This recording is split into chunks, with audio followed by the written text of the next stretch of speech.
will take a few seconds.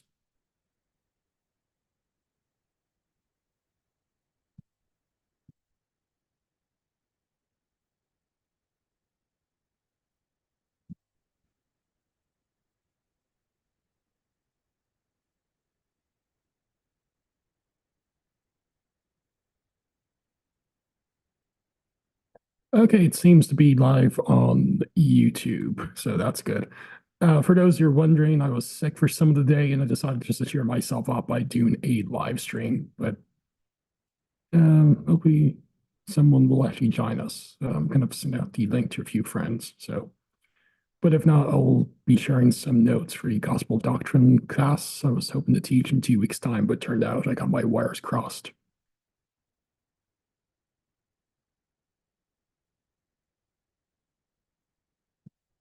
So yeah, let's kind of see if anyone will join, and if not, I'll share some notes in Luke 128 and K and Second Nephi 3:5.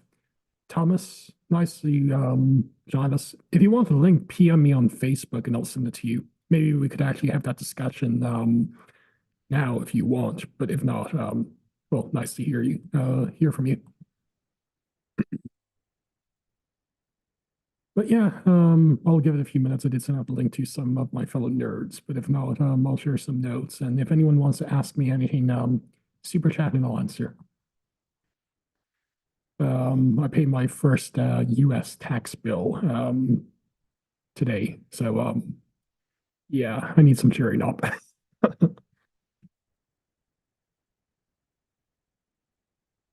By the way, Thomas, I think we may have met because I used to live in the Dublin stake, and I think you're from Dublin originally. I don't think we met in person, but I think I saw you around. So, small world.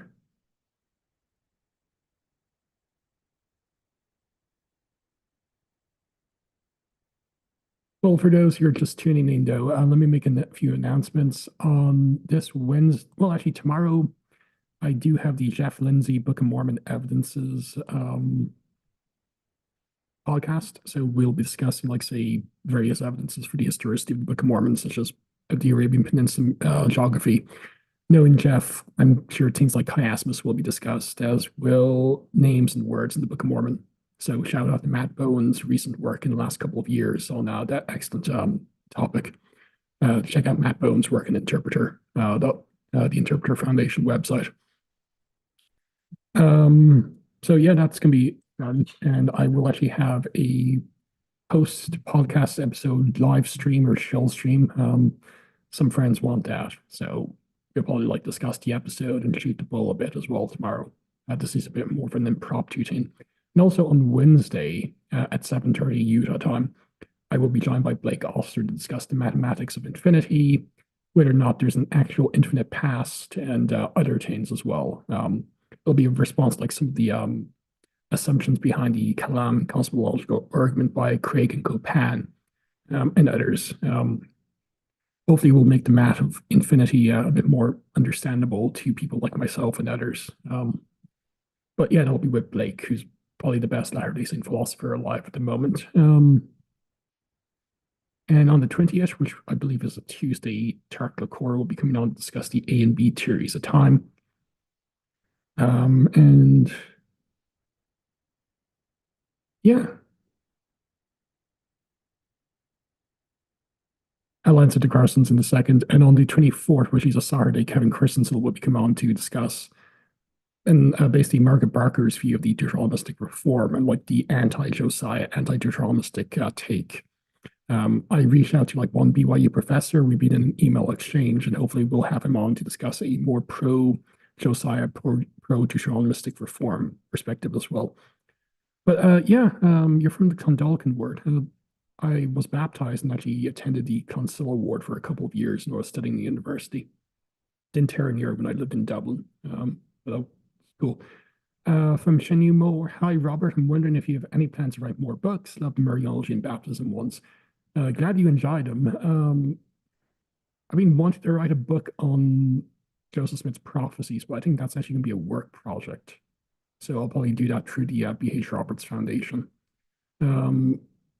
Yeah, I mean, if I'm going to do a book or like put together like say blog posts and try to edit into a book, it would probably be on a topic that's not really well discussed by Latter-day Saints. I mean, Mariology, not well discussed. Baptismal regeneration and responding to Rome's claims about the Eucharist and the masses of propitiatory sacrifice. There weren't any sources on that. So yeah, it would have to be on a topic where I could like cover new ground for Latter-day Saints and one that is pretty important as well within my wheelhouse as well. So but if there's any suggestions, let me know. Josiah Flynn, we have Mariology, but where's Josephology? Funny you should mention that. There is like a Josephology, actually a very high Josephology in like some Catholic theological circles. I mean, you'll have Mark Miravalli, who's professor of Mariology at Steubenville, who basically argues, and he's not unique in this, Joseph was probably sinless and a perpetual virgin, and also what may have been bodily assumed into heaven, like Mary. And you'll have precedents for this, like in historic Catholicism as well, although none of it's dogma. Like the idea, like he himself was a perpetual virgin, is the idea first enunciated by Jerome in against Helvidius, that Joseph was naturally an old man and had kids from a previous marriage, which was the popular view, and still is in the East. It's called the Epiphanian view. But he was actually more or less just only a few years older than Mary. He was a young, virile man. And he remained celibate throughout his life. So, like Mary, he was a perpetual virgin. Thomas Brown, if you want to join us, you can, Thomas. I'd love to see you do a stream about Romans, specifically one that refutes predestination and imputed righteousness. Yeah, I would love to do that. So, yeah, I'd be down with that. So, but yeah, you don't have imputed righteousness. First of all, it's based on the mistranslation of logizomai in Greek and kashav in Hebrew. Because imputation, the historic Protestant view, is like seeing in someone something that is not there, that's given to it from an alien source. Like, although Luther probably never used this, the analogy of like, say, you intrinsically are a ball of crap or a ball of dung, and Christ's righteousness, passive and active, only covers you in the act of justification, not sanctification. But that's not the meaning of it. Logizomai, if you were to do like a lexical analysis, and my book in baptism might have like several pages on this, it's seen in someone something that's actually there, at least from the perspective of the commentator. And in this case, it's God, so he can't have a false view. We need a Latter-day Saint Josephology. Per guy had to walk a whole camel to Bethlehem with Mary and baby in tow. Yeah, I mean, like we rarely speak about Mary in our churches, and poor Joseph. I mean, he doesn't even have literally a word in the New Testament. Can't join today, but would love to in the future. Well, there's one tomorrow after the Jeff Lindsay podcast episode, which itself will be streamed. So, yeah.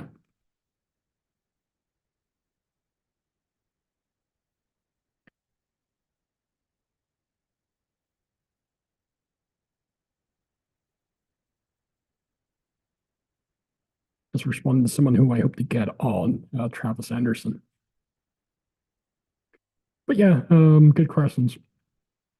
But yeah, when it comes to predestination in Romans, it's not the Calvinistic understanding of predestination, it's corporate election, basically. Just as God elected or predestined corporate Israel to be his people through whom his message would be delivered, in the same way, the church, the corporate entity, is predestined, but the individual members are not. The claim they must be is the fallacy of composition. It's what I disagree quite a bit with the new perspective on Paul, but I think that's one of the very good benefits from their scholarship, such as that of Wright and Dunn.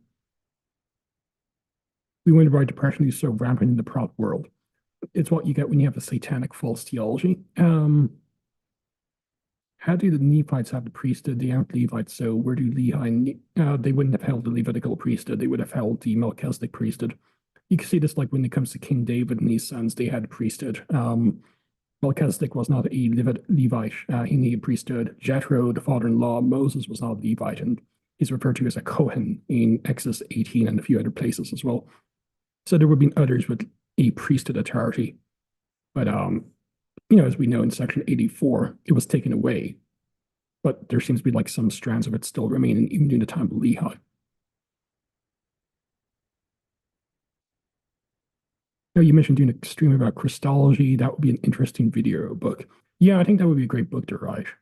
It's just like it's a very broad topic because it also covers atonement theory, anthropology, the theology of man, and then also other topics. But yeah, if someone were to donate to me to spend practically all my free time outside work to do like a Christology book, I'll happily do it. I recently read all of Blake's Exploring Mormon Thought volumes based, and I'd like his take on Chalcedon in volume 2. Yeah, that's based. He's correct when it comes to Christology. I disagree with Blake on a couple of things. I don't really hold as loose a model of Book of Mormon translation.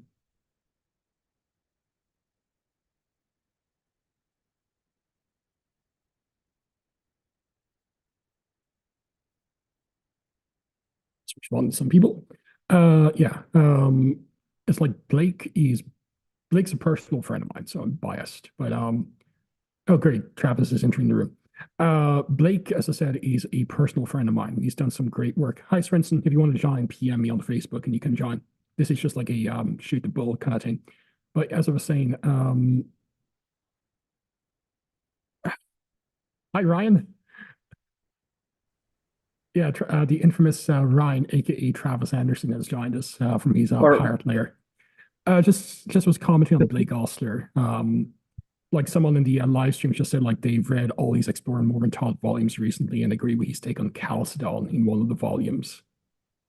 Um, so yeah, I recently got the first 3 volumes for The Office a few months ago and reread them, and yeah, I disagree with Blake on a couple things, but that's usually about Book of Mormon stuff, like how tight or loose the translation was. But when it comes to like most of his stuff in those volumes, he's pretty spot on. I think he's a little too sympathetic towards a new perspective on Paul. It would be a bit more critical of that. But and like I disagree with his understanding nature justification in some aspects. But yeah. what aspects do you disagree with him on? Um I think he's a little too sympathetic towards like the new perspective on Paul. I mean, I would lean towards new perspectivism, but Blake still holds the view that No, justification but does. new perspective is meaning what? Oh, So okay. that's the problem, Robert, is that people watching a live stream with you are like, what does that mean? Yeah, and this is why I need someone who's a bit of a normie here to new perspectivism on Paul is basically a movement that was started like a few.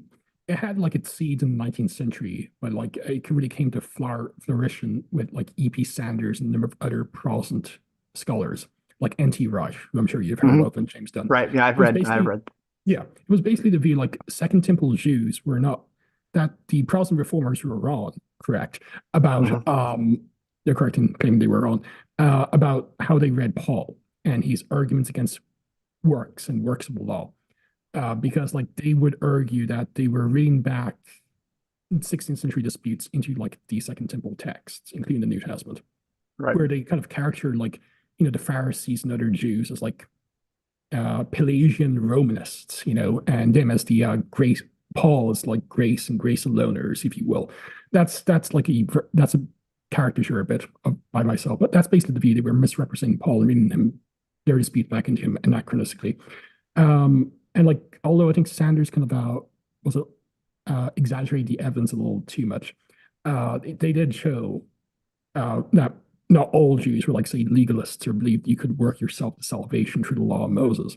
They would basically argue that Second Temple Jews more or less held to what's called covenantal nomism. Like you enter God's covenant through grace, but you maintain that covenantal relationship through maintaining good works.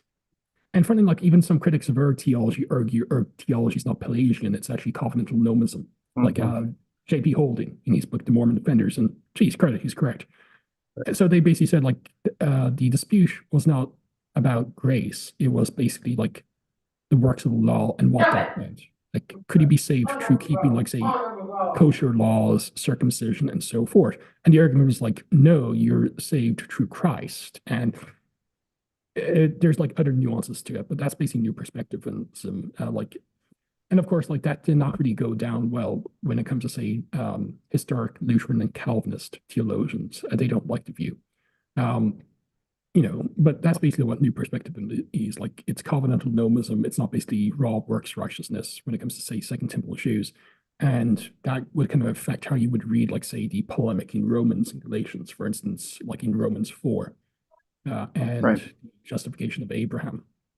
And like Yeah, I Latter-day think. Saints, and like Blake, not just Blake Oster, but others as well, like Brent Schmidt, who's written those books on grace and faith, Mhm. they would like lean towards new perspectivism. And for the most part, I think like new perspectivism is correct, but they don't go far enough at times when it comes to, say, certain aspects, because you read right.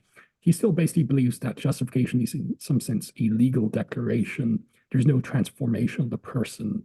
And a number of them would not believe in baptismal regeneration. Like James Right. Dunn was allergic to water baptism in the New Testament. If you read his book, and he was a very good New Testament scholar, don't get me wrong, but he was backcrop crazy when it came to baptism. He basically believed there was no instance really of water baptism. Um, like say the Acts of the Apostles, it's all spirit baptism. And as a result, he did not hold to baptismal regeneration. And there's no way you can read Romans 6 and claim otherwise. Yeah. So there's like some perspectives on the new perspective, some takes on new perspectivism, I should say, which were not really that good. But yeah, I mean, but a lot of those are going to be highly nuanced differences, correct? Between you some and of them will be Blake. nuanced differences. Yeah. It's like I would agree mostly with what new perspectivism teaches, and even then, there's not a monolith when it comes to say Dunn and Wright and Hmm. Sanders and others. Um, but yeah, I think they're correct. It's just like they don't go far enough at times. There was a very good book that came out in 2006, Judgment and Justification, Early Judaism and the Apostle Paul by Van Vandenham. It's a book I've recommended a number of times. He basically shows Paul himself did believe that works in some sense were salvific and affected justification and stuff like that using very good studies and stuff like that. So um, I do think like Latter-day Saints should like modify new perspectivism, and our theology allows for that. Right. I think that one of the things that I mean, and this is something you could just explain um, for people watching is the distinction between the justification Protestant model and Latter-day Saint, and kind of comparing and differentiating the two. That's the most common problem that I see raised by Latter-day Saints, especially amongst the missionaries. We should actually do a session with the We missionaries. do, yeah. Yeah, I'll They have to need to do have like a pretty yeah. I know she's by the way, if she because watches they're this, they're not seeing congrats. they're not seeing a lot of the nuance, and Yeah, I think that a lot of members miss the nuance because they see, well, we're justified. They see the words appearing in yeah, the scriptures, and they just don't see that there's any distinction between the way Protestants are viewing the concepts of forensic justification and how yeah, we are viewing a more transformative yeah. justification. Yeah. And you do have like some people who should know better. That's a polite way I'll put it.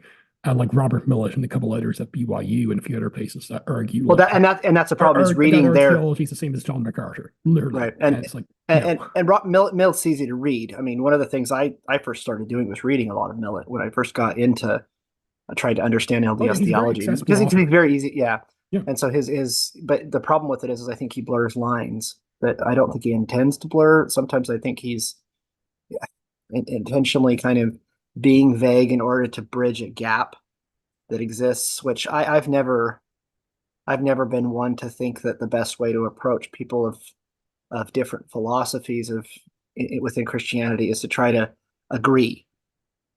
I mean, there's large things we agree on, the deity of Christ and things like that. To some degree, we're going to agree with the fact that we need Christ's atonement for salvation. But if you start blurring too many lines, then we're all the same, and I never think that that's a good approach to take on anything. So yeah. Just trying to find an article for Luke Hansen. He's asked the question, but yeah, we definitely should like do something about yeah, we should definitely do something and do maybe a well, we wanted session. to have we wanted to have Jennifer Roach involved, and if she's going to be involved, I'm afraid she's going to be busy over the next few months. Oh yeah, by the way, congrats, Jen, for getting engaged to Will. We're really happy for you. Well, I'm happy. I'm happy for him. I think he's the one that's benefiting more. And that's mostly because I don't know him. I'm sure he's a great guy, but Well, I did she's try she's asking him what definitely his a view about Apostolicae Curiae from the year the 13 was, and she just like pulled him away. So I don't think he wants to go down that Anglican Are you aware you're dating a heretic? or, orderly orders and null and void. Um, yeah. Okay. Well, there was a question from yeah, we do have some other questions, but we'll definitely do like a session on justification for the missionaries on the group that we belong to. Um, or we could like do a live stream sometime and share it on the Facebook page if anyone's interested. Because yeah, I mean, we do believe in justification, but like we don't believe it's like external forensic purely and based on imputed righteousness. And that would take like an entire session to like go through like say the relevant text like Galatians 3, Romans 4, the nature of justification, like the decay and acidic word groups.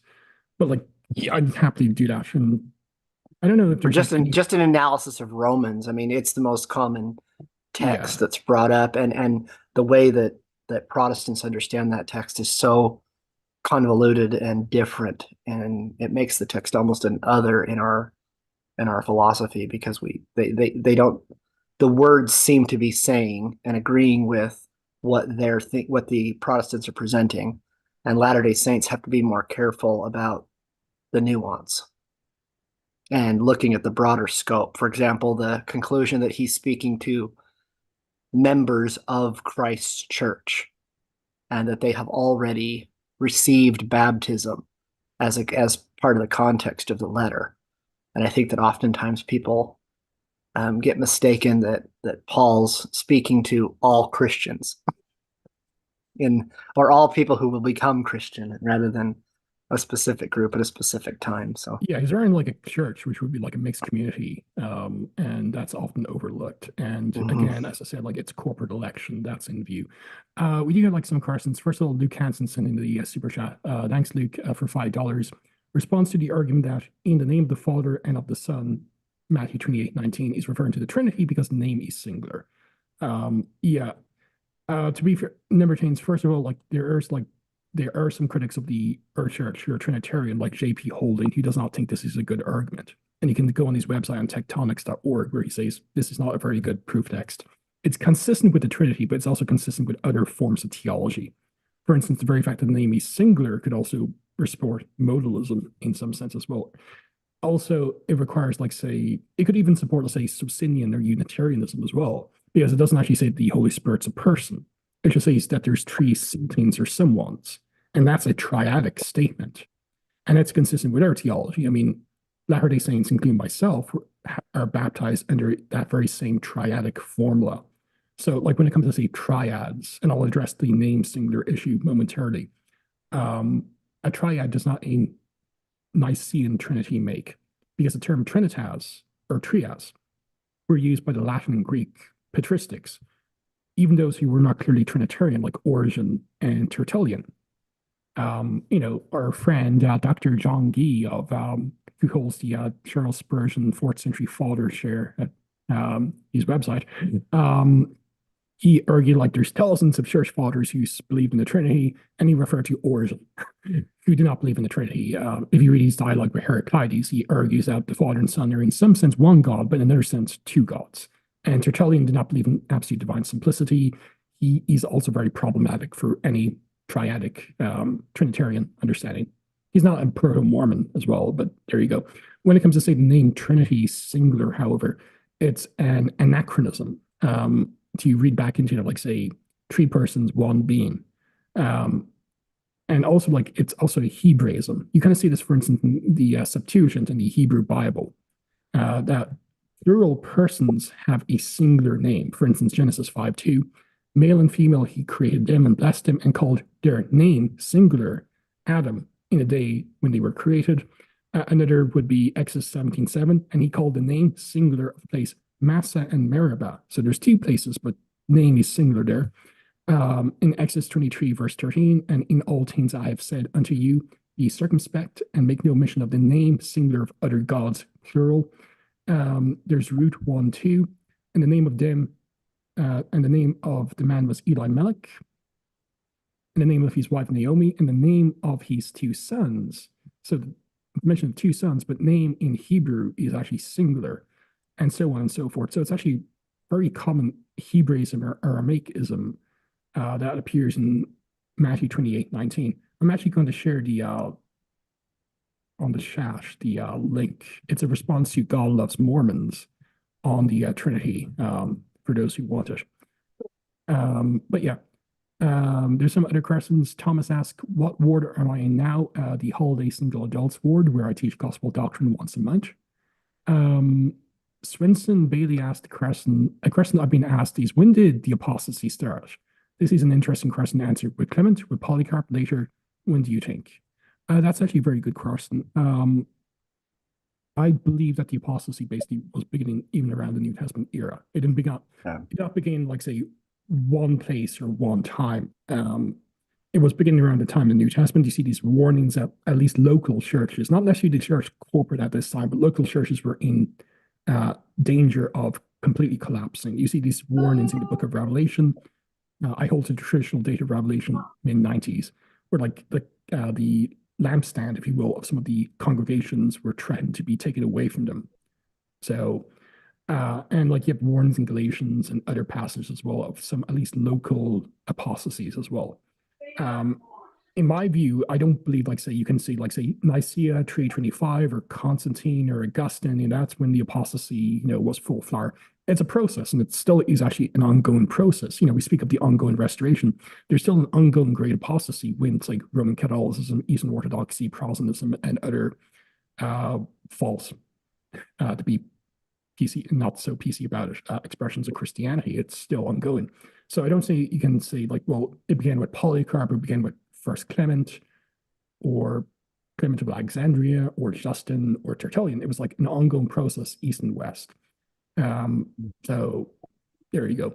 And you do see this like when it comes to say the official church or churches adapting as dogma things that are not apostolic in origin. Like when it comes to Protestantism in their creeds and confessions, like forensic justification, in some instances, a rejection of baptism or regeneration, and a host of other things as well. When it comes to both traditions, East and West, some type of conciliar Trinitarianism, and like when it comes to say Catholicism and Eastern Orthodoxy, icon veneration, and so on and so forth.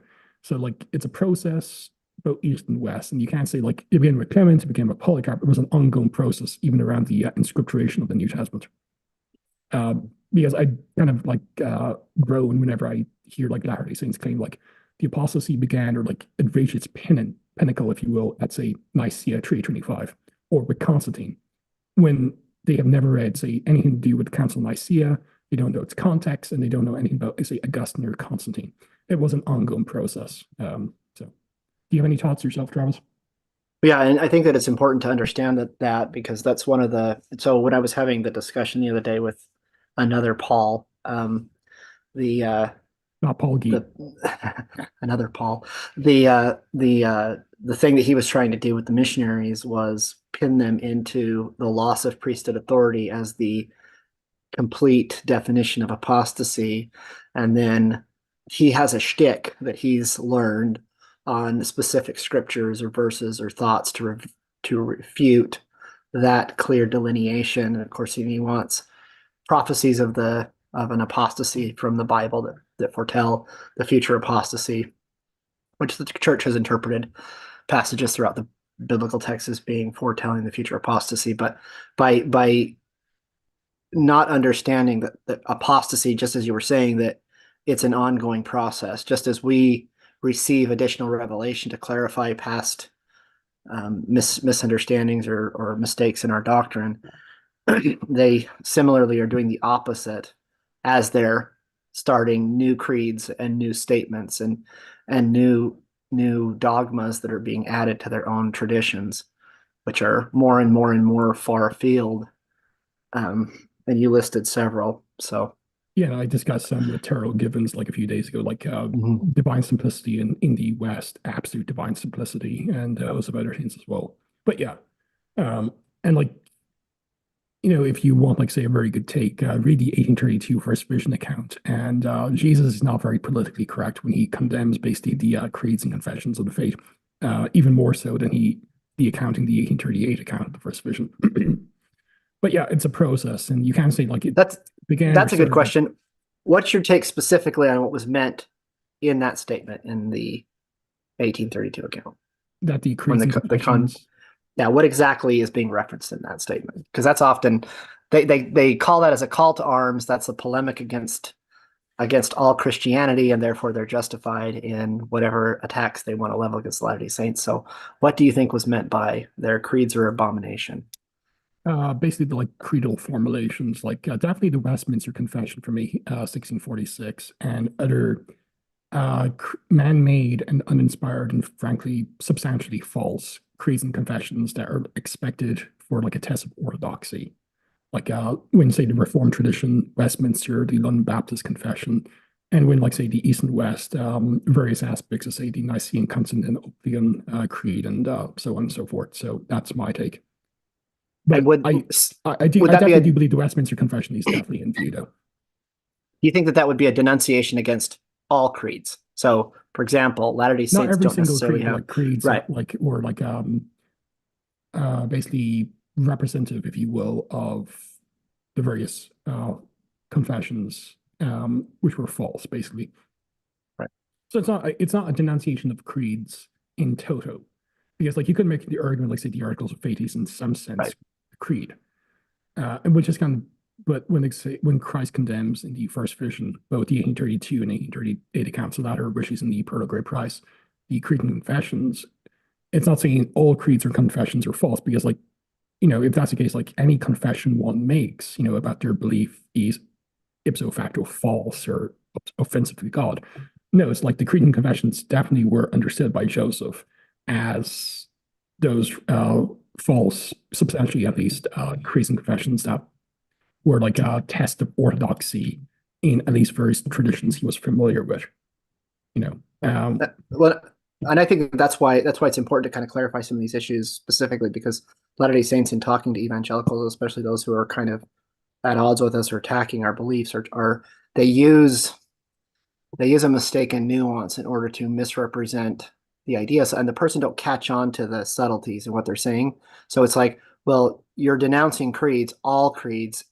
That's what you must meant. So you guys have creedal statements, but there are creeds that came about afterwards, or things that could be called creeds, like the Articles of Faith. But there are also creeds found in the New Testament that yeah. were obviously not being denounced by Christ, and so Yeah, I mean, like you do have um, like say creedal formulations of like some of the early Christological hymns, like Philippians 2:6 to 11, Colossians 1, yeah. 15 to 20. So And again, Latter-day Saints have been, even John 1 is oh yeah, that's probably poetry, yeah, yeah. but yeah, but it's still a creedal, it's still like a confession of faith. Like Mm-hmm. in the beginning was the Word, and the Word became That's flesh, and what it so does. Yeah. forth. Yeah, so like it's one of those instances where like Latter-day Saints are shooting themselves in the foot by not being nuanced Literally. enough. And yeah, I know like the idea like calling the nuance can be abused. There's like the nuance, bro. But at the same time, when it comes to say theology, when it comes to history, when it comes to exegesis, it's not black and white. I wish it was, Mm-hmm. but make things so much easier. There's like certain levels of nuance. So like creeds intrinsically are not evil, confessions intrinsically are not evil. There's like a historical grammatical context of words Jesus said to Joseph Smith in 1820, and that's important to keep in mind, because I said, like, even our views would be consistent with not all creeds being like an abomination. Right. Because I said, like, a good case can be made, and I don't think Latter-day Saints should be allergic to this, that the 13 Articles of Faith are in some sense creedal. Because although it's like a very simplistic overview of Latter-day Saint theology, it doesn't have like some of the nuance, it's still like a very good representation of the very basics of what Latter-day Saints believe in, you know.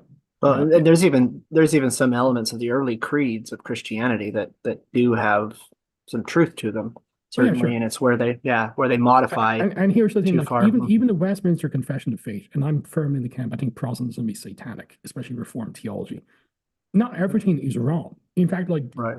there's no tradition out there that is 100% incorrect. Like I shared like yesterday on Facebook the two-part response I did on YouTube to like the Christadelphian in Australia, and Yeah. you appeared in part one. Yeah. It's like you're not going to find like two denominations within the broad Christian spectrum that disagree as much as one another as Latter-day Saints and Christadelphians. And at the same time, they do have, like, say, some things correct. Hmm. For instance, they believe in baptism regeneration, and they've done very good work in, say, premillennial eschatology in the Bible.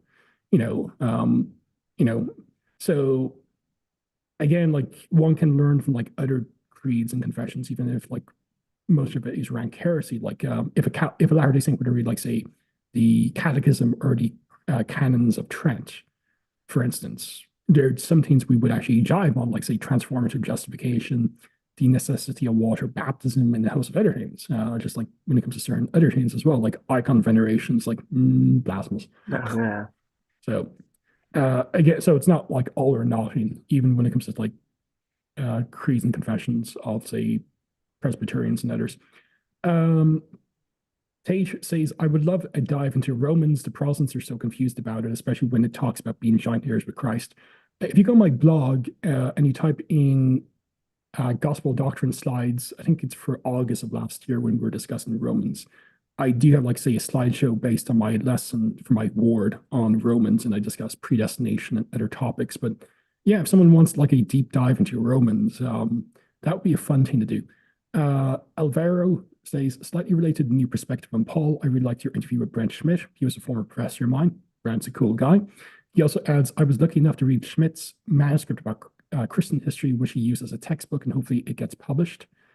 Same here. His two books on Pistis, Fate, and um, Charis, Grace. I was about to say Chesed.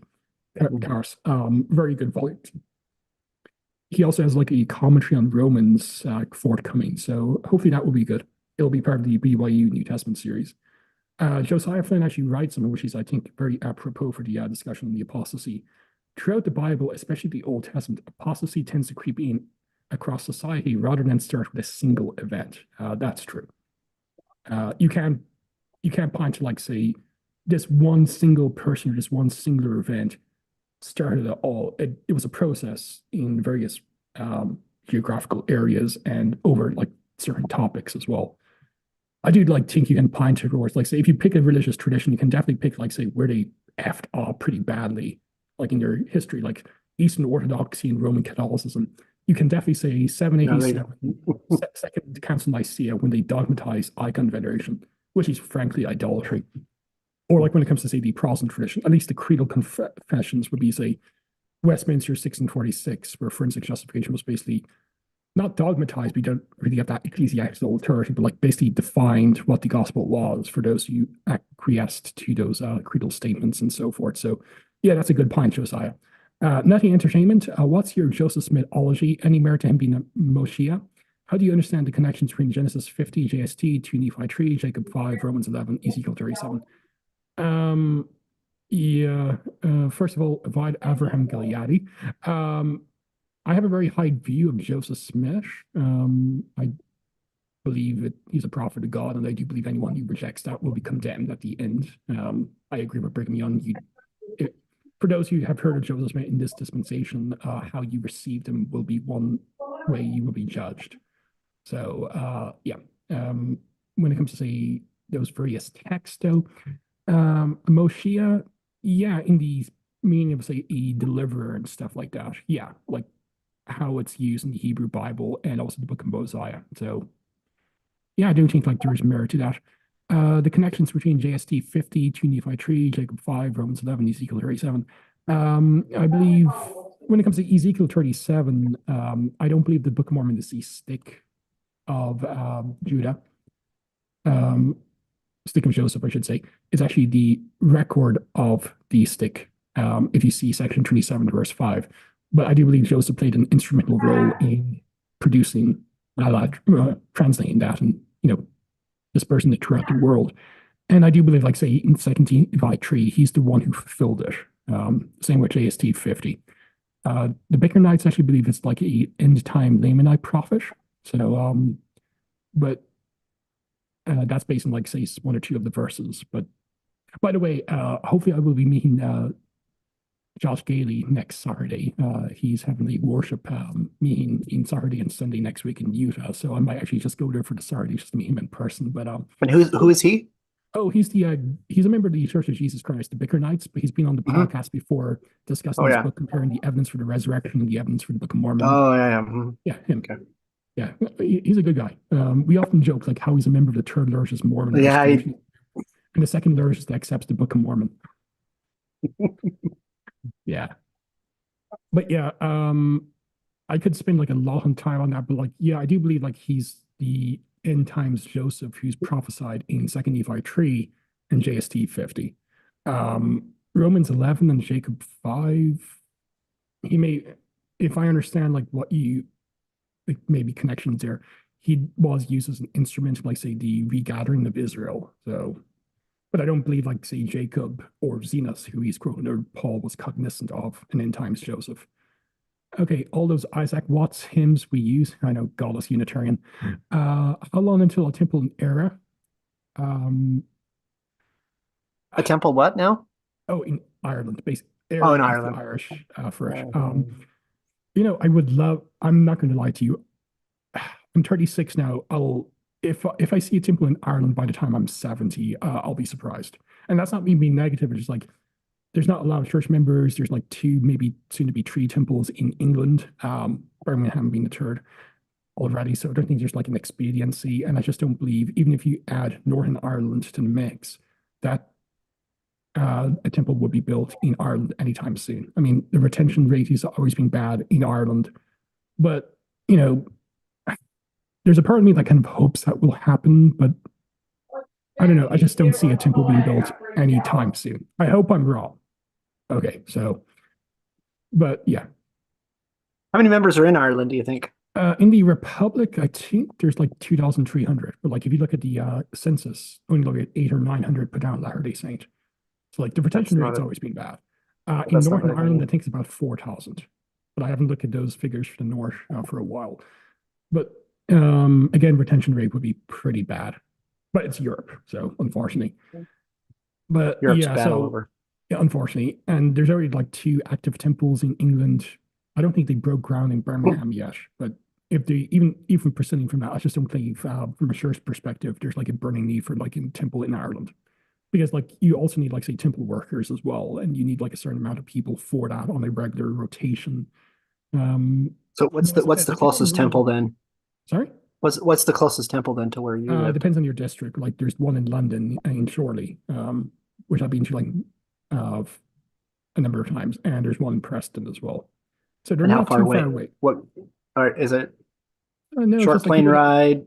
well, yeah, it's not to the one in London because I've only been to one in Preston once, but the one in London, you basically get a air ride to like I forget the name of the airport, but like it's only like about a 20-minute drive from that airport to the temple. So it's actually pretty accessible.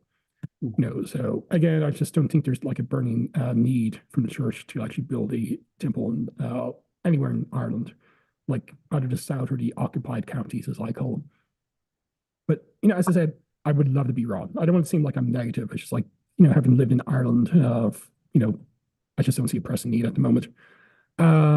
Alexander says, "Yo, it's epic." Robert Epic, cool.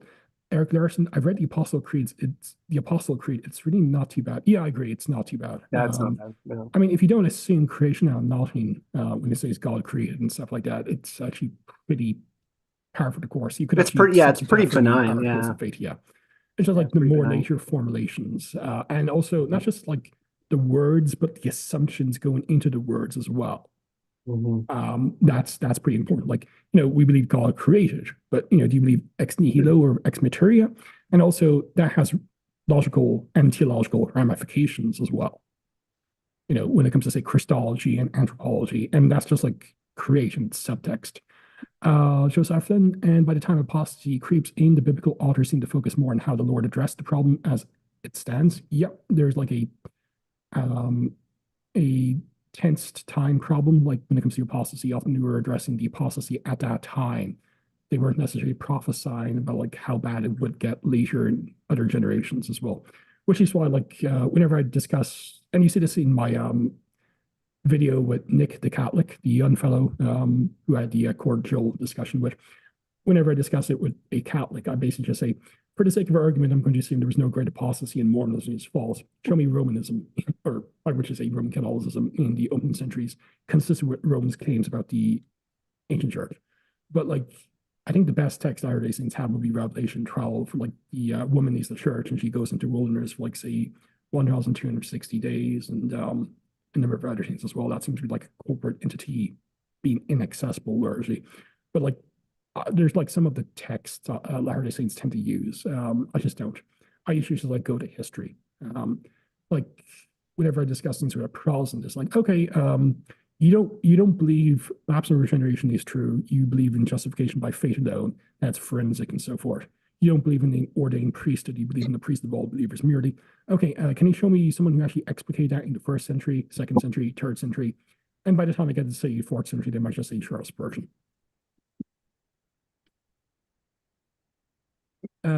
Latter-day Saint says, how do you or Travis discuss with Christians do not consider so?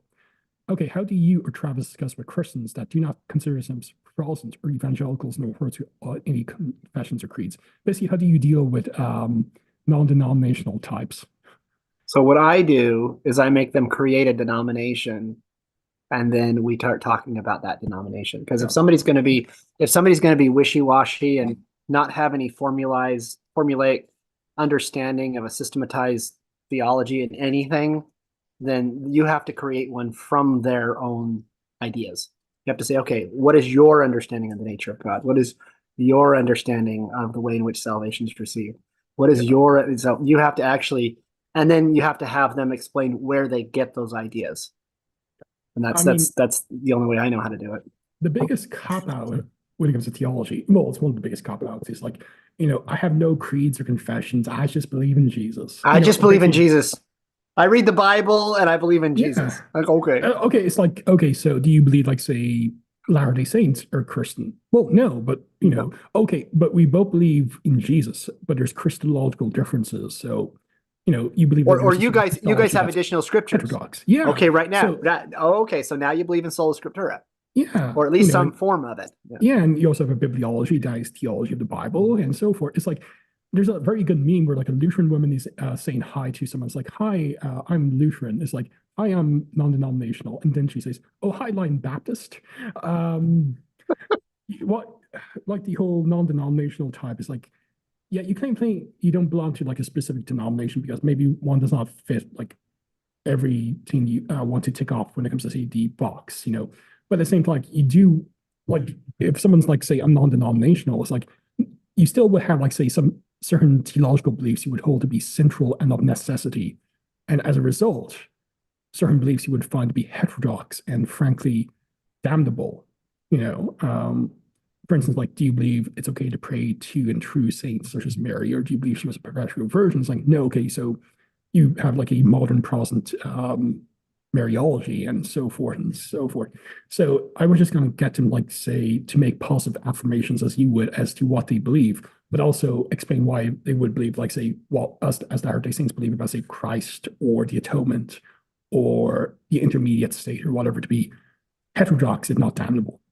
Mm-hmm. Because the idea like say I have no creed but Jesus. I think Alexander Campbell is like you can claim that, but like functionally, no one does. Everyone has tradition, and like even more informed, honest Protestants who are like creedal, confessional types, they have a tradition as well, and they admit it. They just claim that that tradition is not overriding the theopneustos or God-inspired nature of Scripture and so forth.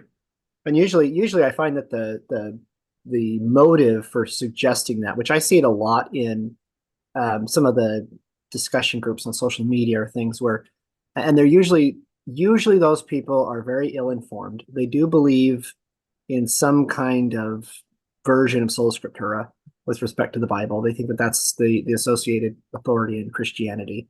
So to be a Christian, they have to accept that at least. And then of course they believe in some kind of Protestant understanding of salvation by grace through faith.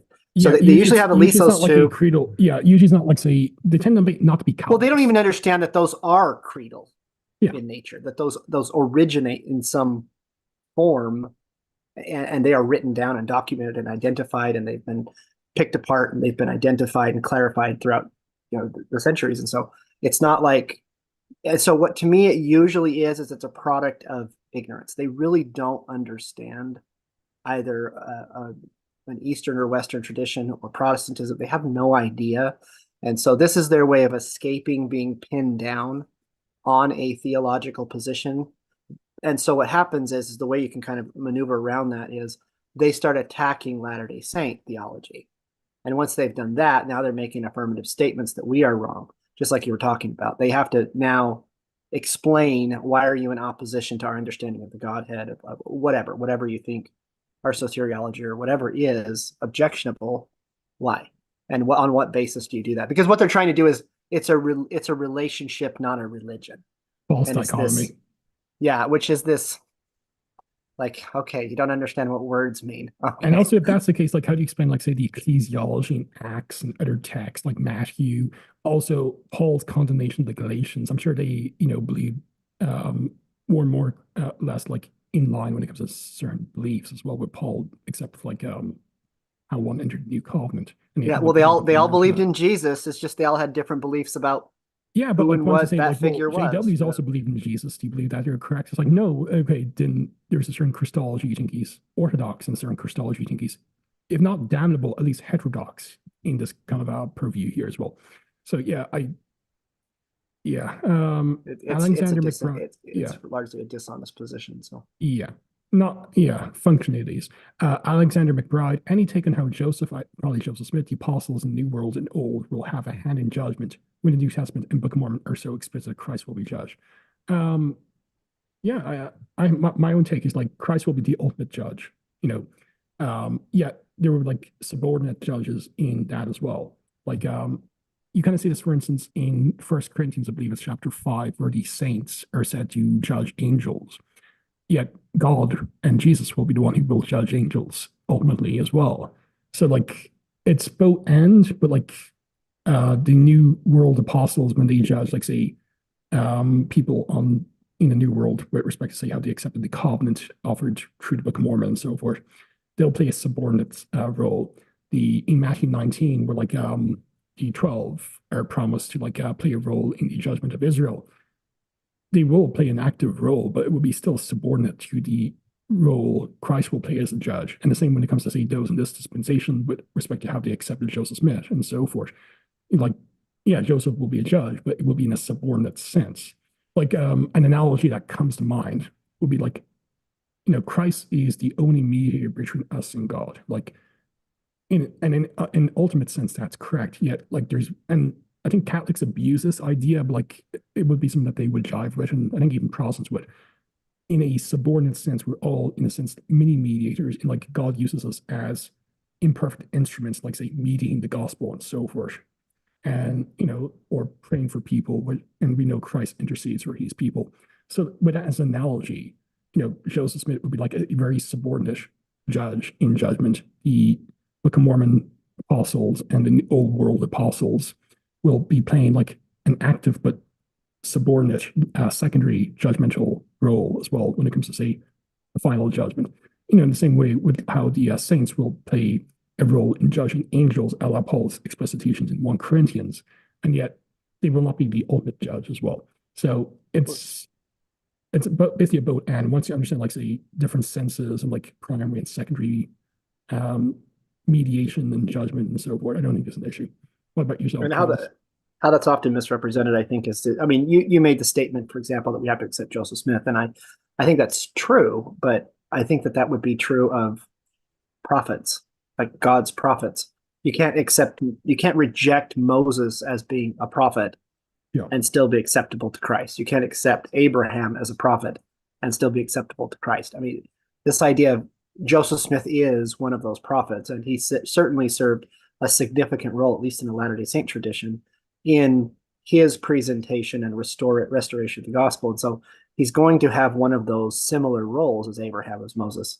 And so to reject him is to reject Christ's message yeah. to some degree. You can't be like, it's not, and that's what I think in their heads, they think that Joseph Smith and Jesus are going to be, standing in some kind of throne setting where Jesus says, yes, you can enter into the kingdom. And Joseph Smith's like, no, that's not really how that's going to play out. But But Yeah, yeah, or that they certainly have like say the same say, if you will, on the topic, and right. so forth, or that they'll be at loggerheads with one another about like the eternal destiny of someone.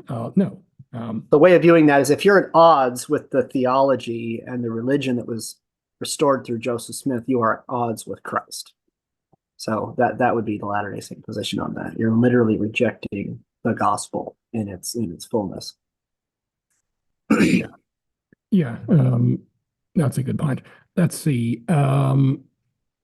Josiah Flynn says, "Come to think of it, the New Testament doesn't mention anyone just reading the Torah and saying, 'Me, priest now.' That's true." The closest thing would be like say the Ethiopian eunuch, in Acts, I think 8, but he doesn't understand what the prophecy in Isaiah is about. It takes a deacon from the early church to actually explicate what's going on there. Swenson says the church needs to go back to Joseph Smith's understanding of intelligence and spirit being the same. The idea of spirit bird using the material that is called intelligences causes too many problems. Yeah, I would agree. Joseph, I believe in Jesus. So does the devil, evangelical noises? Yeah, like we even are told, like in James 2, that the demons or devils believe.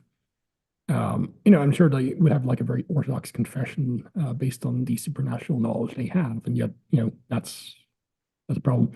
Non-denominational churches would hold to Nicene Creed and the solas, but most people that attend would not be able to tell you any of that.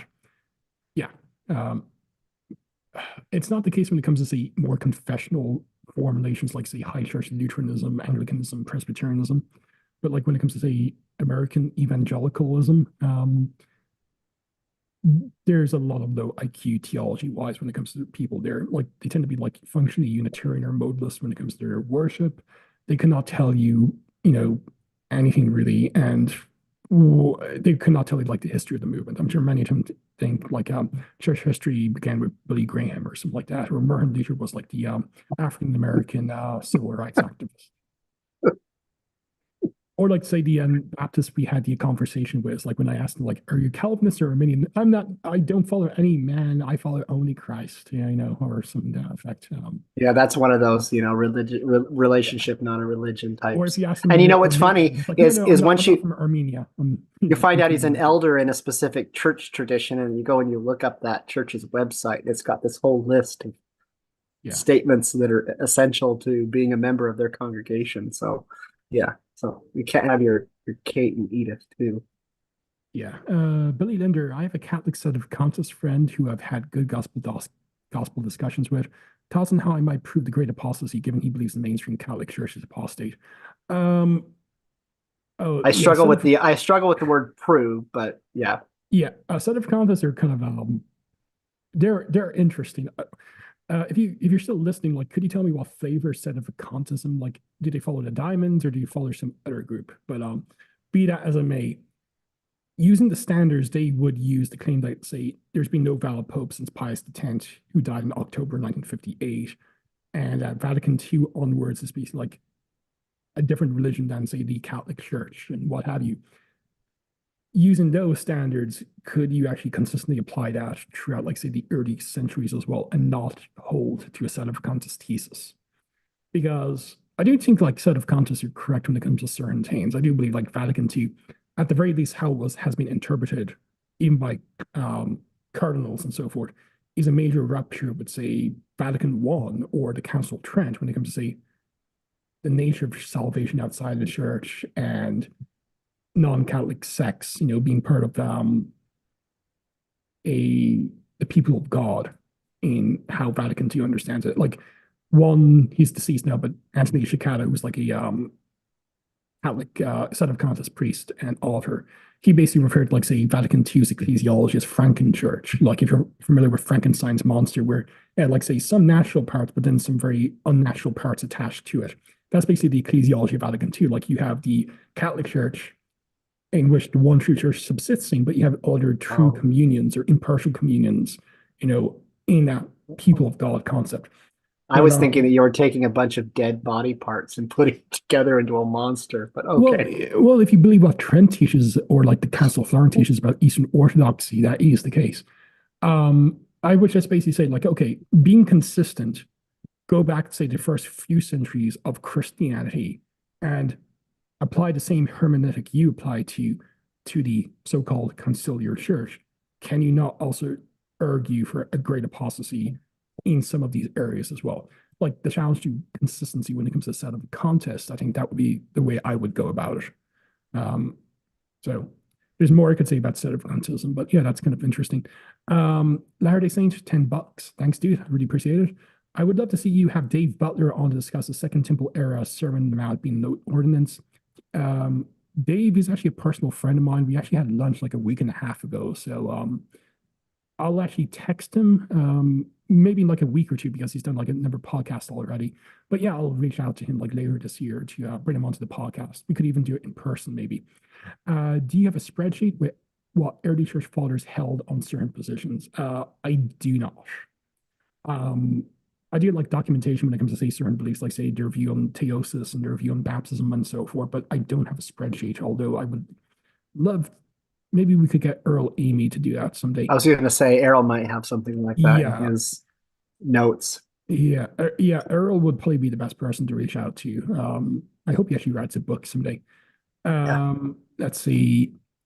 William Maloney, what is this new perspective in Paul? We actually discussed it previously, if you were to rewind, but basically, it's like a growing view in scholarship, especially since the 70s, although it has its seeds in the 19th century, that the Jews of the Second Temple period were not like Pelagian or believed their works saved them. They did believe in the idea of grace. And as with Paul, taught what's called covenantal nomism, you enter the covenant, the saving covenant, through grace, but you maintain that relationship through works. And the real debate is like, what are the works that maintain that covenantal relationship? Is it works of the law, the moral and ceremonial divisions of law of Moses, or is it basically the new law in Christ? And what's the means of it? Is it through baptism or is it through circumcision and so forth? N.T. Reich, James D. Jutton, Kirster Stendhal, E.P. Sanders, they were like the heavy hitters when it comes to new perspectives. And there was also a book by Matthew, what's his name?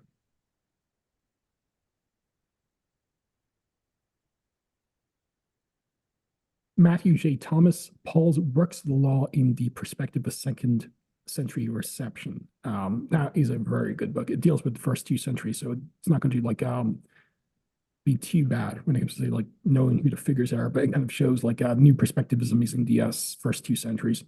So what are your personal what are your takes on atonement theory like penal substitution? I think penal substitution is false. If you go on my blog and type in full refutation of the Protestant interpretation of John 19:30, I discussed like say what does Christ mean by tetelestai? It is done, or he's finishing that verse. But I also like discuss like some of the problems when it comes to traditional penal substitutionary models like the nature of Christ's intercession. Because like if you read the New Testament, like in Hebrews 2:17, 1 John 2, verses 1 to 2, Christ's ongoing office of high priest, and he's being our mediator, is referred to as being propitiatory, even now, not simply at the cross. And there's like a host of other issues as well. Alex asks, what are your personal thoughts and feelings about regression theory? I can't mean either or. I don't believe in an infinite regression of gods. Neither does Blake Oster. I don't think you do as well, Travis. And I think like, yeah, no, some do, like our friend Chris Davis does. But yeah. And I've still not, we need to have him down. I would love to hear the reasons. So, yeah, I think he would be able to give like a very good informed justification for it. Even yeah, all I know is the superficial argument that's made by most people who believe that. I don't know. Yeah. I mean, Yeah, but I like respect Chris. Yeah. Yes, Yeah, he's a very smart guy. He's he's well a Mac studied. grad, so he could be able to do a good job. Because like it's not impossible mathematically or logically. It's just like I would have exegetical problems with it. But yeah, I do want to have Chris on to discuss like the math of infinity and stuff like that. Like we're going to be having Blake Oster on, but that'd be a fun thing to do as a side to that. Yeah, I just don't believe in it. Church history began with Billy Graham. Lol. Thomas asks, Travis, is Jacob Hansen still mad at you or now? I don't know that he's mad at me. Okay. So if he's mad at me, it's news to me. So William asks, why certainly, isn't Travis in? certainly we can criticize each other and not be mad at each other. Yeah. Certainly we can criticize each other and not be mad. Yeah. William asks, why isn't Travis in Thoughtful Saints Facebook group, Jacob Hansen's group? Oh, I was muted and I left. because I think that the muting was, I didn't understand that. So I see the moderators and administrators of that group making statements and acting in certain ways, and I usually at a group try to follow what I see the mods do, and I did something very similar to what they'd seen them do, and I was muted for it, and I see inconsistency in that, so I leave the groups. So, but I was Yes, muted until Swenson beta wants on, so. my muting was gonna extend until tomorrow, but I'm not gonna participate in a group that does stuff like that. I don't like. Yeah, I'm a I'm a First Amendment guy. I like my freedom of speech.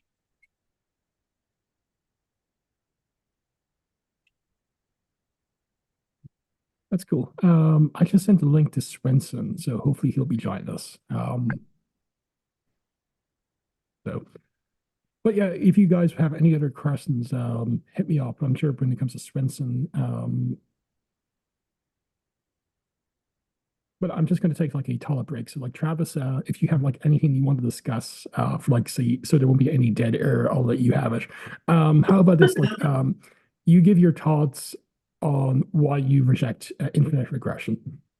Why so from a very simplistic perspective, the reason I don't accept infinite regression is so I try to make Latter-day Saint theology make sense within the context of what I see in the scriptures. So I don't see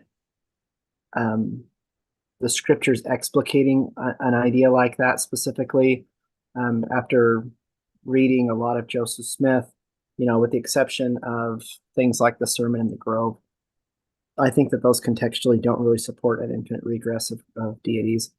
My other issue too is I don't see a need for it. I think that the whole idea of an infinite regress is unnecessary because it looks like, at least from the Doctrine and Covenants and from the King Follett and other statements that have been published from Joseph Smith, I don't see. So if there's a regress of deities, I don't think it formulates the way that people think it does, if that is in fact true. But I don't see that it's a necessary thing. So I view the relationships that exist between father and son not, and I think that a lot of Latter-day Saints make the mistake that they view God, the Father, as having a very human type of procreative relationship with our Heavenly Father and our Heavenly Mother. And then from that, they sire Christ. And that means that the Father was also sired in that way. And I find that incongruous with LDS theology that indicates that we eternally exist. And then there's the idea of spirits and intelligences are not clearly defined in our thoughts. And so what happens is I think that people create this regressive idea, but they do so out of what they perceive as necessary to reconcile our theology. And I don't think it's necessary. I don't see that there's enough support for specific presuppositions that are required in order to reach that conclusion. I understand why some Latter-day Saints believe it, but I think that their understanding, at least their analysis and supporting it, is incredibly superficial, which is why I would like to see like Christopher Davis, who, as we mentioned, is a very informed Latter-day Saint. Yeah, he's a smart guy. And if somebody like him can articulate the basis for it, aside from what amounts to this idea of a father has a father has a father, yeah. I mean, that's usually the overly simplistic perspective. I just don't see that it conforms with Abraham or the Doctrine and Covenants or the more specific statements that are found throughout our scriptures, specifically those that talk about the eternal nature of God being always God. The fact that we see a Christ represented as the God of the Old Testament, a deity in flesh, and then a resurrected being who is God. Removing the deity of our Godhead from them in order to try to reconcile something that doesn't need to even be approached, that makes no sense to me. Yeah, I agree. By the way, hi Swenson, thanks for joining us. Yeah, no problem. Thanks for the invite. I think I joined at the right time. I have a passion for this conversation. For infinite regress. Just so I won't miss out on any of the comments. Thomas Brown says, regarding Chris Davis's support for infinite regression, if I recall correctly, it has to do with mathematics. Some talk about it in a comment a few years ago. Yeah, it's based on his understanding of Matt theory and Gödel's theorem and other things like that, which is why I want him on the podcast. Smart crap that I don't know anything about, and that's why I need Chris to explain it. And hopefully we'll have Big Oster discuss and explain some of it as well, albeit a different view as well. But what I do is antithetical to mathematics, so I don't have any understanding or comprehension of advanced mathematics. Yeah, but you pirates don't need to know math. Yeah, we don't need to know math. William Maloney said, my friend asked me if Christ was all-knowing during his mortal ministry. I started learning about how traditional Christianity believes Christ was both fully man and God. Thoughts? The fully man, fully God is like the hypostatic union. And certain Eastern Orthodox apologists think that's how you answer like Latter-day Saints, like Jacob Hansen, when it comes to your like Christological problems. It's not.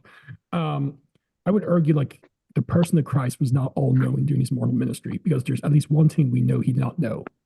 And that is like the date of the second coming. And this is Mark 12 and Matthew 24. Now, the argument would be like he was only speaking from his human nature, not his divine nature. But first of all, that's a Nestorian answer. You're basically functionally speaking Jesus into two persons. In the traditional view, although the hypostatic union is there, like one person, two divine natures, Christ is still a single person against like Nestorianism, which was condemned at Ephesus in 431. And you'll notice like a lot of like atonement theories and Christological perspectives, especially by Protestants, are actually functionally Nestorian. That's one problem.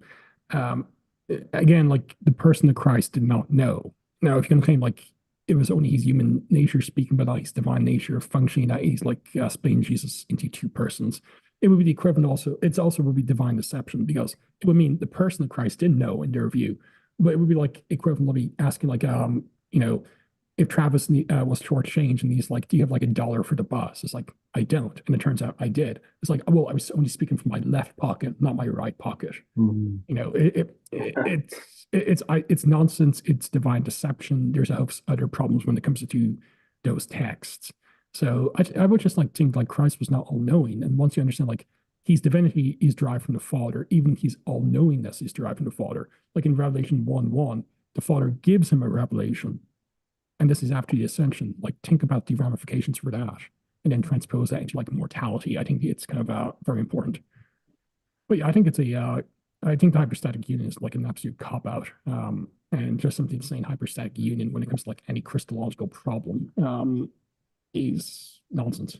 Yeah, and it's just the idea. I mean, like Hebrews 5, it has Christ, learning in the sense of a mortal sense. So, and it said of the person of Christ, not like he's mere human nature that he only. Yeah, it says he's experientially learning things, and so there's certain things that a deity doesn't know unless they actually enter into a mortal experience of some kind. So, any thoughts yourself, Swenson?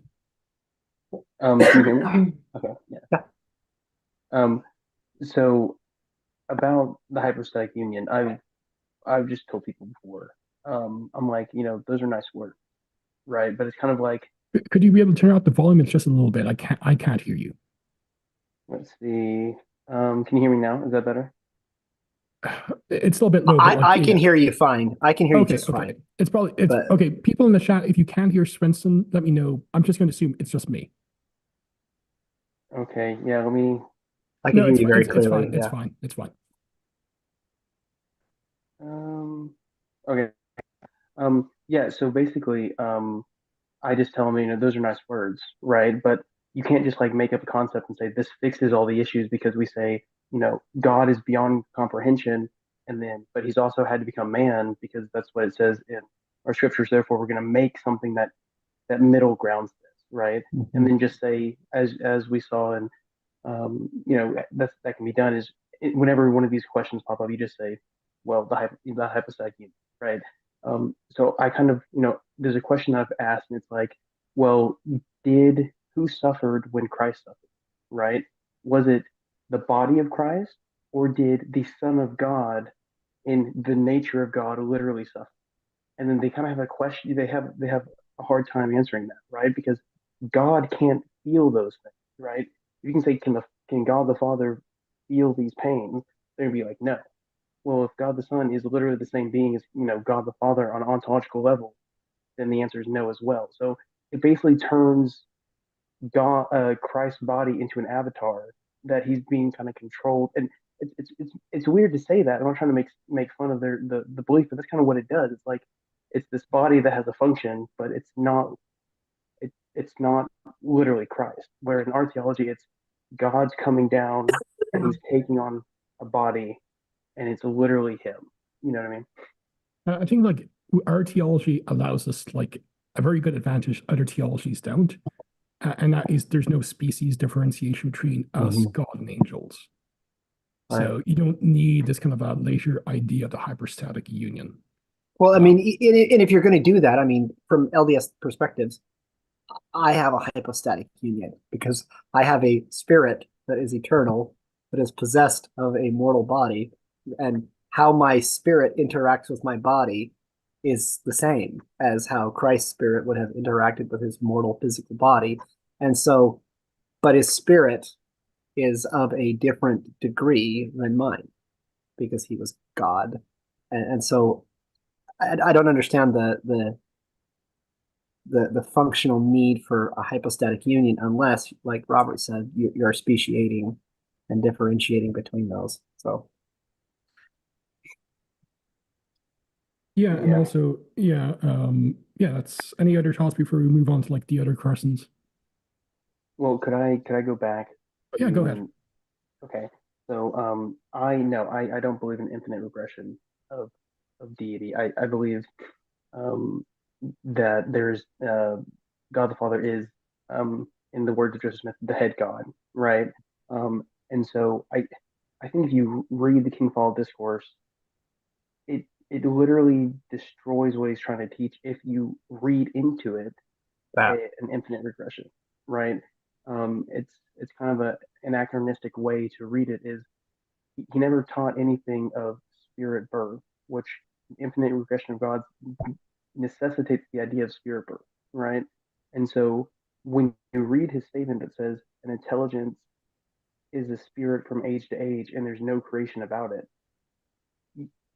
you have to kind of like throw that out the window in order to read the rest of it in the way that gets to the point where okay, there's an infinite regression, right?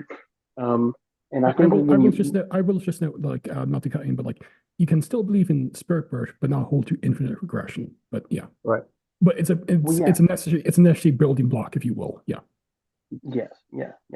Um, and so, and I think it kind of also destroys his reasoning on basically how we are the same kind as God, right? He says, if you look at God, um, God is a man like one of us. You take out the veil, you'll see basically the form of a man.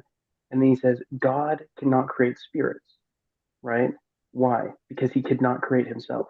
Well, it kind of destroys the reasoning there when you say, well, but there is a God above him who therefore created his spirit from an intelligence form, and there is a God above that one who created his spirit. Like it kind of destroys that whole logic. He's saying, well, no, God can't create himself, but you're just if you're saying he's teaching in progression, he's just moving that back. Well, there's a God that created him, and there's a God that created that one.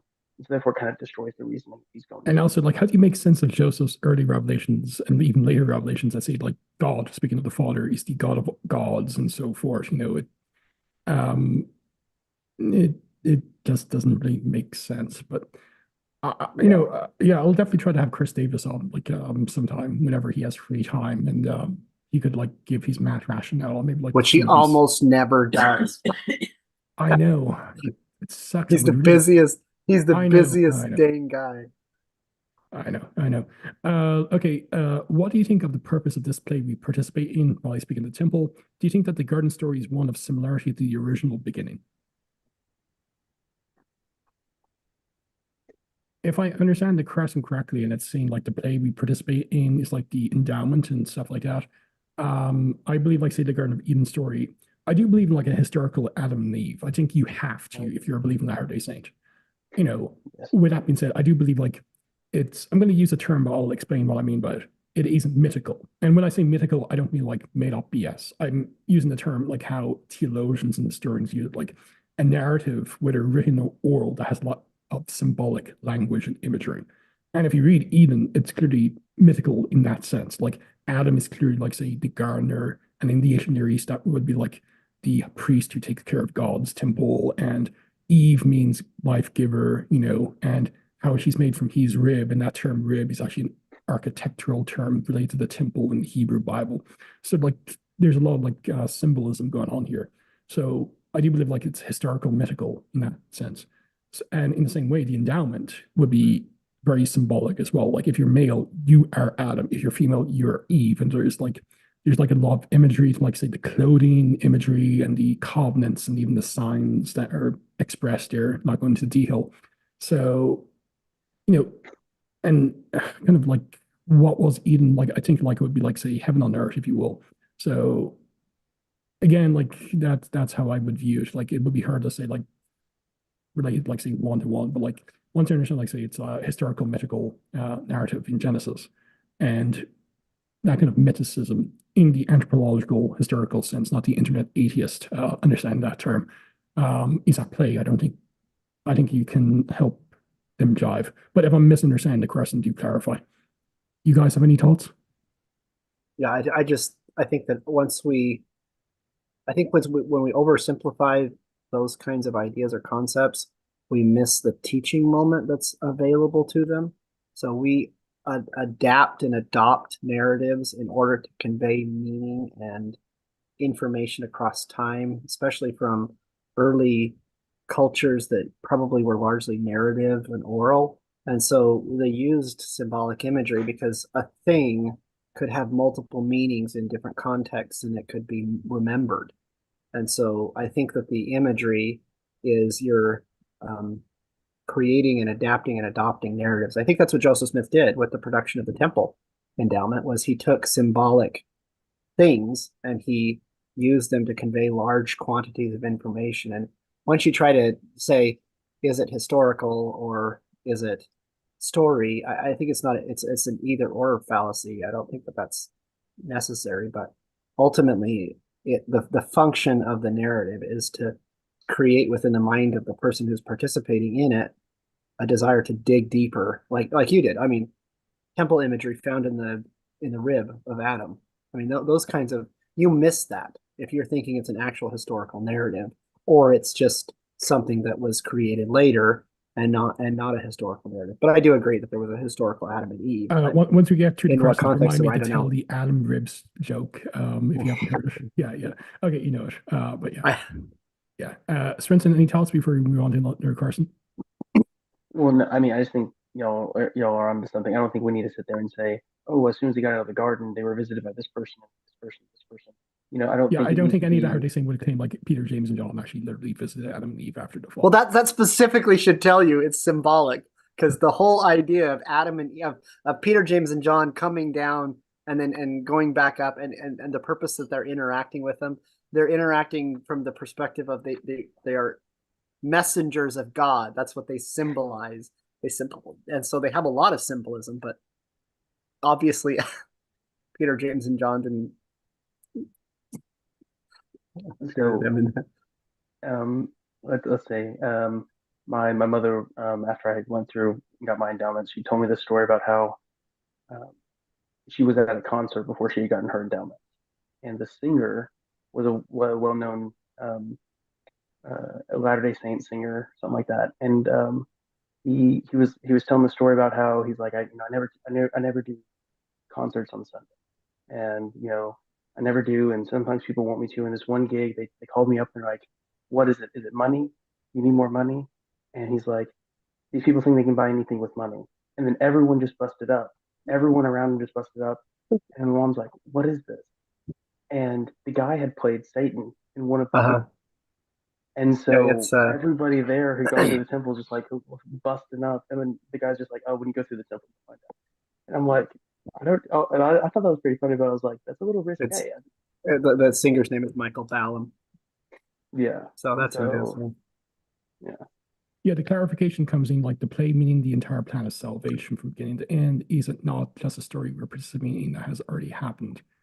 Um, And I'm not Maybe sure I if you believe understood it that already question. happened on other worlds, but like, no, unless you're a B tourist of time, sorry, Tark, the only time that exists is the present. So we haven't like played a role in it yet, but it's something that's ongoing. So that's my take. But if you want to clarify, do clarify, but no need to send a super chat again. But thanks for the super chat. Okay, let's kind of go through like some of the other questions. What if infinite regression is just a bad take on the hymn if you could hide a collab? Also, does Heavenly Father tell dad jokes? I do like to think God does have a sense of humor. A great one, a fantastic one. Yeah, I don't believe like infinite regression is based on a bad take on if you could hide a collab. I don't. I think it's based on like say a misunderstanding of Joseph Smith's teachings, and that would put on steroids by Brigham Young's later Adam God teachings, as seen in the lecture in the veil and stuff like that. And to be fair, like that is like the predominant view in the church. I just don't think Joseph taught it, and it's consistent with the DNC, let alone the Book of Mormon. But yeah, go ahead. Just what you just said, to be able to read Abraham chapter 3 and walk away with infinite regression, you literally like you have to read into it. Oh well, spirits are eternal and have no beginning, no end. That's not what that means, right? Like, and also like it's only speaking about this cosmology because like exactly the this Father universe, finds this himself as galaxy, the most whatever. intelligent. Yeah. Yeah. I mean, there Exactly. are And ways to go about it, but like I don't think so. Like that's why like some fundamentalists, like Jacob Verdreen, is a friend of mine, believe there was a beginning point, but it's not this time. So like maybe you could argue there will be an infinite regression, but this is the very first time it's happening. So yeah, I think there could be something to that. But yeah, that's yeah. Yeah, and if you read like say Phelps, who's the author of You Could Hide a Collab, I don't think that he just shortly after Joseph Smith's death, he, under like a pseudonym, he did actually hold like a kinship monotheistic view of the kinfolk discourse. When he wrote like under the name Speckled Bird or something like that. It's on the B.H. Roberts website under the Animal God stuff. But then a few years later, he actually would hold to infinite regression, but it was contemporary with the introduction of Adam God theology by Brigham Young. So, okay. If you're formed outside of time, higher dimension, then aren't you technically existing for all eternity? Again, we can depend on your view of the nature of time. I'm not a B theorist, like, and I don't believe God is completely outside of time anyway. I believe that's on based on misreading of certain texts, and also if you believe God, spirit is material, that don't like incarnation stuff like that. There's problems for that. But yeah, if you were created outside of time, then yeah, you don't exist in any type of time. So like you could have like an infinite now or eternal now perspective. I think there's problems when it comes to like say Latter-day Saint theology when it comes to that perspective, even if it is popular. Alex says he can hear Swinson fine, so that's good. Luke Hansen sending a super chat for $5. Thanks a lot, Luke. How good evidence for the claim that angels are a separate species from humans, and any merit to the argument your gods means something else? Okay, so it means judges. It's talking about judges, not talking about God. Like that's yes, that's it's the talking main about human problem. judges who are like trained with being killed, like Matt. Yeah. It's like I'll address the angels stuff, but like let's address the second one, the last one though. Your gods. It's clearly about gods. I mean, Michael Heiser, who's no friend to Latter-day Saint theology, has a very good paper on why it can't be angels. And like, there's a reason why there's a scholarly consensus these days that the Elohim in Psalm 82 or the Teai in John 10 are not mere mortal human judges. It doesn't make sense in light of, say, the ancient Near Eastern background of Psalm 82. We have like parallels, like say Ugaritic tablets when it comes to this type of judgment scene, like the Ugaritic, those at Rosh Hashanah. Also, like the Hebrew does state like they will die, Adam, like or as Matt.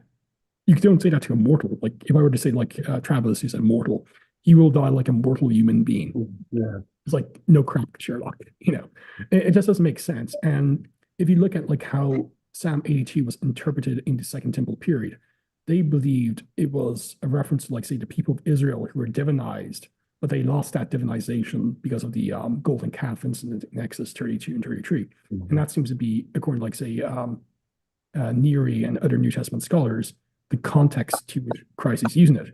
Because if Christ is basically saying, because he's using the psalm to support his views to be the Son of God, it does not mean like, in your law, it says you're mere human judges, like he's arguing from major to minor. So how much more so is it okay for me to claim to be the Son of God? It doesn't make sense. And it's a crystal, in order to do that, you must argue that Jesus was one of the worst philosophers and debaters of all time. It doesn't make sense. Now, if it's like your scripture says you're gods, so why are you angry at me when I claim I'm the son of God?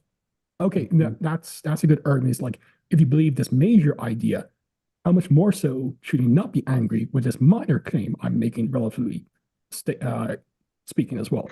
That's why, like, among other things, like, there's the only people who really hold to, like, say, mere human judge's interpretation of Psalm 82 and its reception in John 10 are those who are it's basically James White and a couple of people who don't like that racing theology. I mean, like, you could argue, like, maybe like as Heiser did, God rest his soul, he unfortunately died of cancer a few months ago, that it is about Elohim, but like it's ontologically distinct Elohim than Yahweh. Yahweh has ontological uniqueness. And just based on Psalm 82 and its reception in John 10, you could argue consistently with that. I think there's problems when it comes to the overall argument from Heiser, but that's a more intellectually honest and exegetically tenable interpretation than anything but Elohim being some kind of heavenly divine being. But Yeah. And for most people, what you're going to get is the superficial understanding that, from Psalm 82, that you will die like men, that it can't be talking about gods because gods don't die. And from a person and for somebody who's a Christian, it's like you just remind them of the basic core doctrine of Christianity is that a God It's like is that a God the numbers came down and died. Yeah. Or he when only they quote died in back, his I forgot humanity, what. hyperstatic union. Yes, yeah. But it's really kind of funny that the dissonance that takes place in their mind. Well, that has to be talking about moral judges because it says that they'll die. And just as Robert says, I mean, in context, it didn't make any sense that you would have to identify for them that they will die like men, because obviously that's what men do. But even the idea that gods don't die from a Christian is funny. So, And then there's I've had them along the same line that you're saying, Travis. They quote from numbers where it's like, for God is not a man that he should lie. But they always quote God is they not a always man. stop. And I'm just like, yeah, I'm just like, so Jesus was not God. Yeah. Well. And it's just like, I'm like, Sometimes they're kind of zingers and they're easy to spit out. What's the name of that? Do you remember the paper that Daniel Peterson wrote on that issue? What's the name of that paper, if you recall? The one on Psalm 82? Yeah. He wrote a pretty comprehensive paper with, I think he had a co-author with it, but I'm just, as you're talking, if I'm it's just the thinking. one, I know it's one of the two volumes written in honor of Richard Lloyd Anderson. I think it's probably online. So. Okay. I don't know what the article was named. It's titled. Hey, Robert. Yeah. I have a topic to bring up if we're don't have any more questions. Well, we actually do have some questions. Like, how about we just kind of fly through this? But Travis, it is called "Your Gods," Psalm 82 and John 10 as witnesses to the divine nature of humankind. Yep. I'm actually going to share it on the I'll share it in the chat, but I'm also going to share it on the chat on. It's a great YouTube. paper. Yeah, it's great. Yeah. I think Dan McClellan also has he did a reference to it. Yeah, back in these not so apostate days, he actually did some good stuff. Yeah, his paper actually reads very well. Yeah. In fact, I think he recently did a TikTok where he actually just references that whole paper, and it's one of his few TikToks. It's not completely. Okay, let's kind of fly through the questions because I certainly wanted to bring something up. Why did early Christians really try to make themselves monotheistic when they believed Jesus was deity? They would have had like a modified view of like what it meant to be monotheistic. You see this in like 1 Corinthians 8:4-6, which is a expansion, not a splitting of the Shema of Deuteronomy 6:4. They had no like real cognitive dissonance when it comes to like, the Father is God and Christ is God based on his relationship with the Father. He receives his deity, not in an Arian sense, but that kind of sense. Like even the Eastern Orthodox would view that, the Father alone is autotheos. But once you held like creation out loud and some other beliefs like divine simplicity, their absolute divine simplicity, it kind of like really messes things up. Any quick thoughts on that? Yes, no, go ahead. Well, I think everything comes down to basically creation out of nothing. Like that's literally the main point. If you believe that God is outside of creation entirely and it was just him, And then you have, you either have to go Arian or you have to go the common Trinitarian route of, okay, well, if Christ is God, then therefore he has to be this one divine thing that's simple outside of creation. So you're forcing yourself into that corner by making these, I guess, by just holding that doctrine, you're forcing yourself into the corner. I like to think that we are what happens to Christianity when you take that out. When you don't say, hey, there's creation out of nothing, okay, well, then there's God, right? And you can walk down the logical ladder of, okay, without creation out of nothing, Christianity can and does look a lot like the restored theology that we have, right? And I just think that's one of the main division points of our theology. Yeah, Travis, any quick thoughts? No, I'm good. Cool. Okay. Alex asked no about other worlds, or as in was a folder card for their world. Jeff Bradshaw actually has a very good essay on this. I actually linked to my blog where I kind of shared some excerpts from his essay on that. So that's a good one. The answer is probably not. Nutty Entertainment. Some people believe in infinite regression because of infinite progression. The idea we'll have our own planets and kids, grandkids, etc. Yeah, that's one of the reasons why. Do you think a stewardship model similar to Deuteronomy 32:8 solves this? Well, Yahweh was given stewardship over like a nation, so it's talking about nations. But if you want to transpose that to say other worlds, sure, but I don't think that's what is in view in Deuteronomy 32, at least originally. So maybe you want to argue by analogy, sure, but exegetically, that's not in view here. It's about like the 17 nations being divided up by the sons of God in its context, which is one of the bases for, like, say, some traditions like Catholicism believes that there's a guardian angel for like every country. Let's see. Andy, on what apologetic authors' arguments are most cringe in your opinion? Okay, I have loads. I'll let you guys start. We'll be here. We'll be here for a Yeah, while. yeah. But when it comes to say apologists, who I find to be cringe, I'll just say it. Robert Miller. The idea, like our theology and that of Calvinism, specifically John MacArthur, vis-a-vis atonement and justification, are being consistent is absolute cringe. So, yeah, and some apologetic arguments. I'll let you guys answer first, but yeah, I just have to say Millet first. Mm. So, what apologetic authors or arguments are most cringe in your opinion? Oh, by the way, Dennis Horn, he's absolute cringe as well. Yeah, I think anything that, Also, that falls along a fundamentalist perspective, the Most Heartlanders.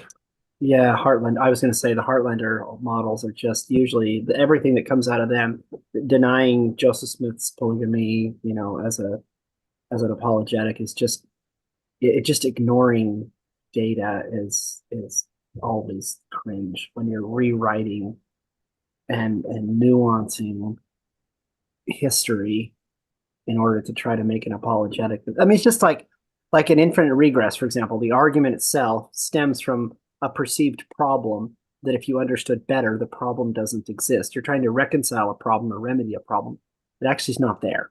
And I think that too many apologetics that are bad are trying to remedy problems that if they would look at it broadly and kind of a little bit deeply, they would see the problem itself you're apologizing for doesn't actually matter. Yeah. Svensson, any cringe arguments or cringe authors? well, I think there was a Midnight Mormons episode where someone came on and was like, no, Joseph Smith didn't use seer stones because that's like bad magic, and his character was so good that he would never have done anything like that. And um, I think it was part of the Joseph Smith Foundation or something. And I was just like, that argument is kind of, just saying, oh, well, his character wouldn't have let him do something that people might think is magic. I'm just like, yeah, that doesn't really hold up. Was it with all Hannah the Stutter? Yeah, I think it Probably, was her probably on. sounds like Hannah's daughter. That Yeah. sounds like Hannah. It was more of an emotional argument. Like, Yeah. I really like Joseph Smith. He's a great guy, and he wouldn't have done that. And Yeah. I mean, Yeah, I that's love all the cringe. conviction they have. But Yeah. Well, No, I like a lot of I like a lot of early restoration figures, especially Joseph Smith. I love him to death, but yeah, he I don't did use a seer stone in half I don't put the him translation. yeah. Yeah, when it comes to like certain arguments, like there's some which I just roll my eyes at. Like, it's not really used now, fortunately. But like, if you read like say some of the older apologetic, like early internet stuff, is like we're the fastest growing church, so we must be true type of stuff, or That's the so stupid. Wow. X pints of the true church, like real bad eisegesis, and you know, well, the Bible does not say Trinity type of arguments. It's really bad. But like when it comes to authors, Milish, Horn, that guy, Go Golf guy or something like that, what who makes the rounds on Facebook, he's absolute cringe. I mean, there there are certain Oh, the apologists who baptism of are, Jesus. sorry? The baptism of Jesus, where it's like, oh, there's three members of the Godhead there, therefore the Trinity is not. That's another, yeah. And it's Yeah, kind of like, well, if that's you cringe. understand the doctrine of the Trinity, that Yeah, apologetic arguments they say basically the like a same thing, right? misrepresentation of other traditions. That pees me off as well. But yeah, Anything you can easily destroy. So I get people calling me once in a while, especially so like I have missionaries occasionally that'll reach out to me, not realizing I'm a member of the church, and I'll kind of engage them to kind of and I don't do it to be a jerk. I'm doing it to kind of help with lessons, and they'll use a lot of those arguments, and then you dismantle them for them so that they can see don't do that again. yeah. Yeah, so hopefully that helps you fact out. Oh, if I'm pronouncing it correctly. Uh, no hypostases, we die like men. Okay, that's. Oh, do you think there is evidence of LDS theology in early Christian writings? What is the best evidence, and what do you think of the book Temple and Cosmos by Nibley? It's been years since I read Temple and Cosmos, but I do remember like enjoying the book. And when it comes to like evidence of LDS theology, um, first of all, everyone read the Apostolic Fathers, get a good translation, just read it like 2 or 3 times.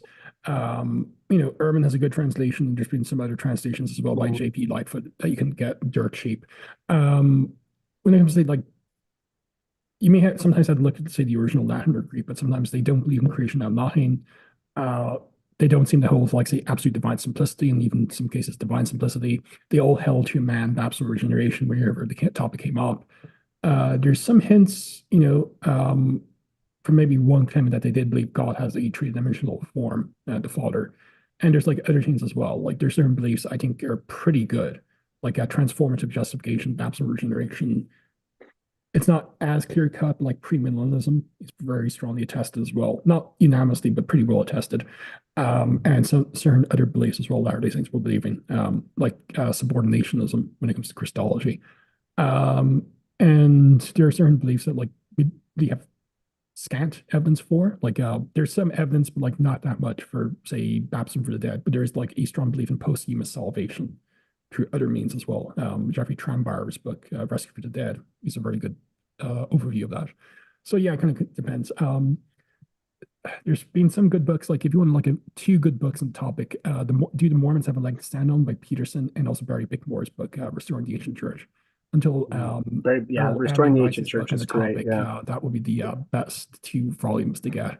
But yeah, I mean, definitely don't take my say so on this. Definitely do like track down a good translation of at least the Apostolic Fathers, like the Didache, 1 Clement, and the Ignatian epistles, and go through them yourselves as well. But yeah, and as you do that, it's important to read them carefully and recognize words like Trinity and the terms have a specific meaning. Yes, you have to really be careful that you're understanding the argument and not paying attention simply to vocabulary. Otherwise, you'll get lost. You'll get lost. And like, well, they believe, this stuff all the way back then. They didn't. Yeah, you've got to be really careful. I'll give an example. It's not from the Apostolic Fathers, but it's from Athanasius. Like in his Against Arians 1, I think it's either 80 or 81. It refers to Mary as being immaculate. But in context, it's about her being a perpetual virgin, because he did believe in Mary's perpetual virginity. But you'll have some Catholics like try to read back into this. Well, he uses the term immaculate, so that must mean immaculately conceived. Or like how some early Christians use the term Trinitas or Trias. Where we get the term Trinity. It's like, okay, they use the term Trinity, so it must mean the later concept of the Trinity. Again, that's a word concept fallacy, and Latter-day Saints can be guilty of that as well. So yeah, definitely. Well, and a lot of the words we use, like hypostatic, hypostasis, there's words that have meaning, and the meaning is not what they're applying to it. Yeah, and that term hypostatus, well, did have a shift in meaning from like say the 1st century to like say the 4th century, and that's even conceded by non-LDS scholars. It's not really debated, but yeah. And so a lot of the people you argue with that use the Apostolic Fathers against Latter-day Saints, especially the pre-Nicene, writings. The problem with them is that they're committing that fallacy. They're seeing words and they're ascribing to them a Protestant meaning that they don't intend. It's also interesting to see what is absolutely absent in these writings, the extant writings, like icon veneration, Vatican I, understanding the bishop and episcopacy at Rome, forensic Tulip justification. doctrines. Sorry? Tulip doctrines. Yeah. Calvinism's not there. Yeah. But any thoughts on that, Swinson? Well, there's a couple things I want to say. One is there's a good article by David Paulson, and it's called "The Doctrine of what is it? Hold up again. It's called "The Doctrine of Divine Embodiment." And it goes through basically the first part is how Joseph Smith did not, or how he did teach like God had a body early on, and then the second part is early Christianity, and then it goes like really in depth to where it goes to like quotes about people who are attacking early Christianity and how those people said, "Hey, like you say, or the majority of Christians believe God has a physical form." Right. And so it goes so far to go into these early church fathers and then pull out what people are saying against them and how those early church fathers are trying to respond to that, but put their own twist on it to say, well, no, God doesn't. But these people are saying, well, the majority of Christians believe this. And then another one is so that's God being embodied. And another one is the Shepherd of Hermas. The Shepherd of Hermas literally teaches um, post-mortem salvation, and then it also teaches that people can be saved, but they can go to a different place that's not hell, but it's also not with the Church of God that's been saved. And so it's like, which is basically kind of like Very good another different salvation. story. Right. And so they teach you, oh, you can be saved and be in the church in heaven, or you can be saved and not go to hell, but not be with the church as well. And so I'm like, wow. Yeah, the Shepherd of Hermas is a great text to read. I think everybody should read it. And it actually appears in some canon lists. I could be mistaken, but I think the Meritorian canon has it, or some other early canon listed as well, and some were kind of ambivalent as to its canonical status. It does have like very dodgy Christology, no matter where you land, but like it also does teach like posthumous salvation, perhaps baptism for the dead as well, and some other things. But everyone should read the Paulson article because he does show like although Augustine and Origen did not believe God was embodied, they do witness like say a number of Christians around their time who were in the church. We're not talking about heterodox groups here.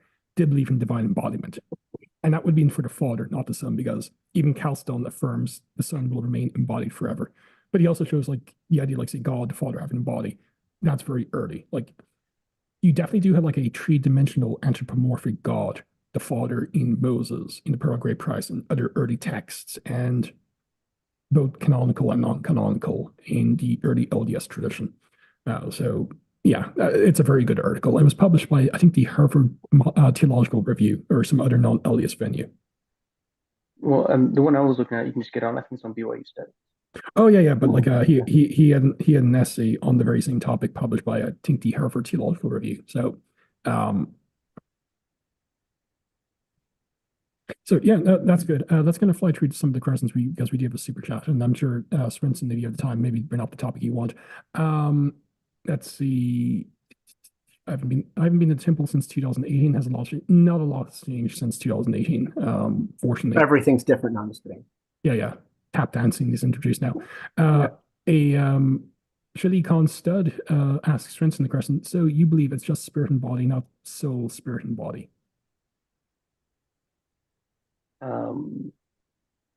I guess is he talking about intelligences, right? Is that where he's going with that? Spirit and body. So I guess the soul. The way that the church identifies those is that the body and the spirit make a living soul. So that's usually how we. Yeah, there's two entities in our theology that make a soul. Unfortunately, sometimes like in the Bible and even the uniquely LDS scripture, there's soul is not like say it doesn't always have the same meaning. Sometimes it refers to the union between the spirit and body, but sometimes it's used synonymously with the spirit as well. But like we would hold like say a bipartite, not tripartite structure. There's two tins, if you will, not three tins in the composition of us. Well, I mean, it depends on who you're talking to, right? Because again, some people in the church they say, well, the intelligence is encapsulated in the spirit, and the spirit is encapsulated in the body. So there's the three, which I'm you go back to just what saying, yeah, Josephine was saying, yeah, if you look it up in like the Bible dictionaries, that's all I'm saying. It's just a soul is a spirit and the body united. yeah, Yeah. exactly. That's kind of the Yeah. church's position on it. Yeah. Again, you're right, Spencer. There's an important nuance there with respect to the spirit and intelligence and how people understand those things. Yeah. No, I don't necessarily agree with that Yeah. myself Yeah. because But of Abraham it's and still all like how that. it's understood. Alex asks, Robert, not sure if my other comment was sent, but what are we to understand when in the endowment video saying says he's only been doing what has been done in other worlds? If you read the essay I linked, oh, sorry, I think I added Alex McBride, not you, Alex. But like 2 comments up after just before Shitty Cohen Stud's comment, I linked to like say Jeff Bradshaw's discussion. He basically believes like Satan was either deceptive or misunderstanding what was happening, and it's talking about like say partaking of the tree of life, but not bringing about a fall. I don't believe there were falls in other worlds, and I think Jeff kind of discusses the a good rationale for that. So definitely do click on the link. I added Alex McBride as opposed to you, but you should see it. It's just like 2 comments above you. And Well, if I you have have a any theory questions that, on that, oh, go ahead. well, I was saying I have a possible theory that there could be falls in other worlds, but it's not in the way that a lot of people understand. If I could share that, or I don't have to. Want to give like a brief TLDR version of that? Yeah, so basically, my understanding would be that before all these worlds were created, would be basically there not being an infinite version of God. There's God, and then there's all these intelligences, and then when He's creating worlds, not every intelligence is getting on one world, right? They're getting on different worlds at different times, and so which means when Satan rebelled, that they didn't just get cast out into this world, but they got cast out, and then they can go to different worlds, and they are trying to ruin the plan on all those worlds whenever they create one, right? And then when Christ comes and does His atonement and ends their reign, it would there be, ending them from ruining all these worlds that are on that God's children are on. So therefore, it's not necessarily only this world has Satan, but he can in any creation that God has done before. They've been trying to ruin. That's kind of a understanding that I possibly have. I thought it could work, but Yeah, That can make sense. let's see. Michael, Shitty Constad says Joseph Smith definitely was not a polygamist. uh, if you're being What? serious, I'm sorry, dude, but I have to strongly disagree. But nice that you're here. Michael Williams Zatar gives in a nice super chat of $10. Thanks a lot, dude. In ordinance language, we say the Most High God, which supports the Father, is the head God. Unless we consider that to be hyperbolic comparison, ordinance language should be pure doctrine, right? Well, even presenting for like say the ordinance language debate, like he's referred to as like being the Most High, he's referred to the God and Father of Jesus. In the Doctrine and Covenants, like in Section 20, which he's from April of 1830, I should say, he's referred to like say the Most High God. In Section 121, he's the God above all other gods. In the Abraham tree that Swinson was talking about, when it's talking about creation, he found himself to be most intelligent of them all. It doesn't make sense to retain an infinite regression of more intelligent gods above him. And yeah, I would argue that pure doctrine, well, at the very least, like it would be based on like a correct understanding. So yeah, one would be going. I think it's problematic in like say the endowment in that type of ordinance language, because like the language of an ordinance or a sacrament has to be like univocal. It can't be like ambiguous. Because like when you think like say when you baptize someone, you're basically, I baptize, in the name of the Father, Son, and the Holy Ghost. You basically say what's going to be affected, like you'll be baptized and so forth, and the eternity. And our language of let's say the sacrament is very carefully worded as well. You're not if you were just like to hear the words, not see what's going on, you could still understand what's happening. And the same when it comes to say ordinance language in the temple, it's basically univocal. It's very carefully crafted wording, I would argue. So it will be reflective of doctrine. Whether or not the words themselves are pure doctrine, that's a different matter. But it will be reflective of correct doctrine. So yeah, I do believe like, and there's no instance like where it's hyperbolic. Maybe like saying poetical languages, but like it still would be reflecting a theological truth. So yeah, I would agree with you, Michael. Oh, you brought up the sacrament prayers real quick. I was actually I think yesterday I was listening to or reading the Gospel of Thomas, and he actually gives like kind of like how they did the sacrament prayers back then, which I thought was kind of interesting. He's like, oh, say this when you do the bread and say this when you do the wine. I was like, oh, that's kind of cool. And also like the Odes of Solomon, which is like in some circles, an early Christian hymn book actually has like water, not just wine. I think it's been a while since I read it, but yeah. But yeah, Hey, I'm going to bow out. I've got to hop on a phone call. oh no, So that's fine. Thanks for joining we'll us see you guys. randomly. No, it was Yeah, great. Yeah, Thanks a lot. thanks. Appreciate it. yeah. Yeah. Okay, let's see. Is the Trent Horn discussion still happening? No, because of the certain um planet-sized individual. Let's see. Craig Newsom, do you think the church will ever use translate more translations of the Bible, even if it's just the New King James? I think a lot of saints don't connect with the Bible because of KJV language. The KJV was relatively modern for Joseph Smith. My thoughts would be, I don't think the church should ever jettison the King James because there's too much intertextuality between the King James and the Book of Mormon, Doctrine and Covenants, Pearl of Great Price. And you would lose that if you were to jettison the King James for English-speaking Latter-day Saints. And English was the language into which these revelations were revealed. So it's not some kind of like Anglo-centric perspective, which is like, that's historical facts. With that being said, I do believe the church should encourage more study and reading, even if it's just like secondary, in comparison, say, one's devotional reading of the King James. And of course, this is only going to be for like English-speaking Latter-day Saints. Like in other places, it's going to be different.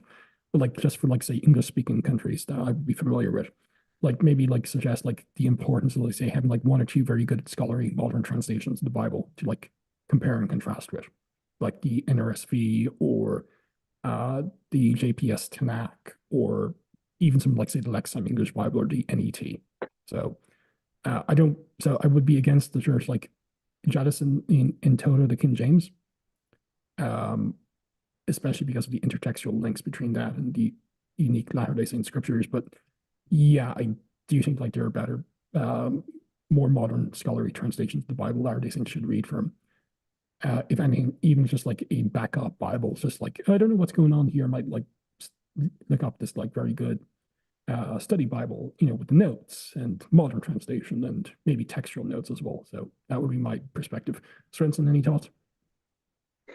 Um, I mean, not necessarily on like whether we should keep the King James or not, but something that I kind of found out that wasn't really explained to me is that it's only like three languages. I think it's English, Spanish, and maybe Portuguese that the church produces or prints a Bible for.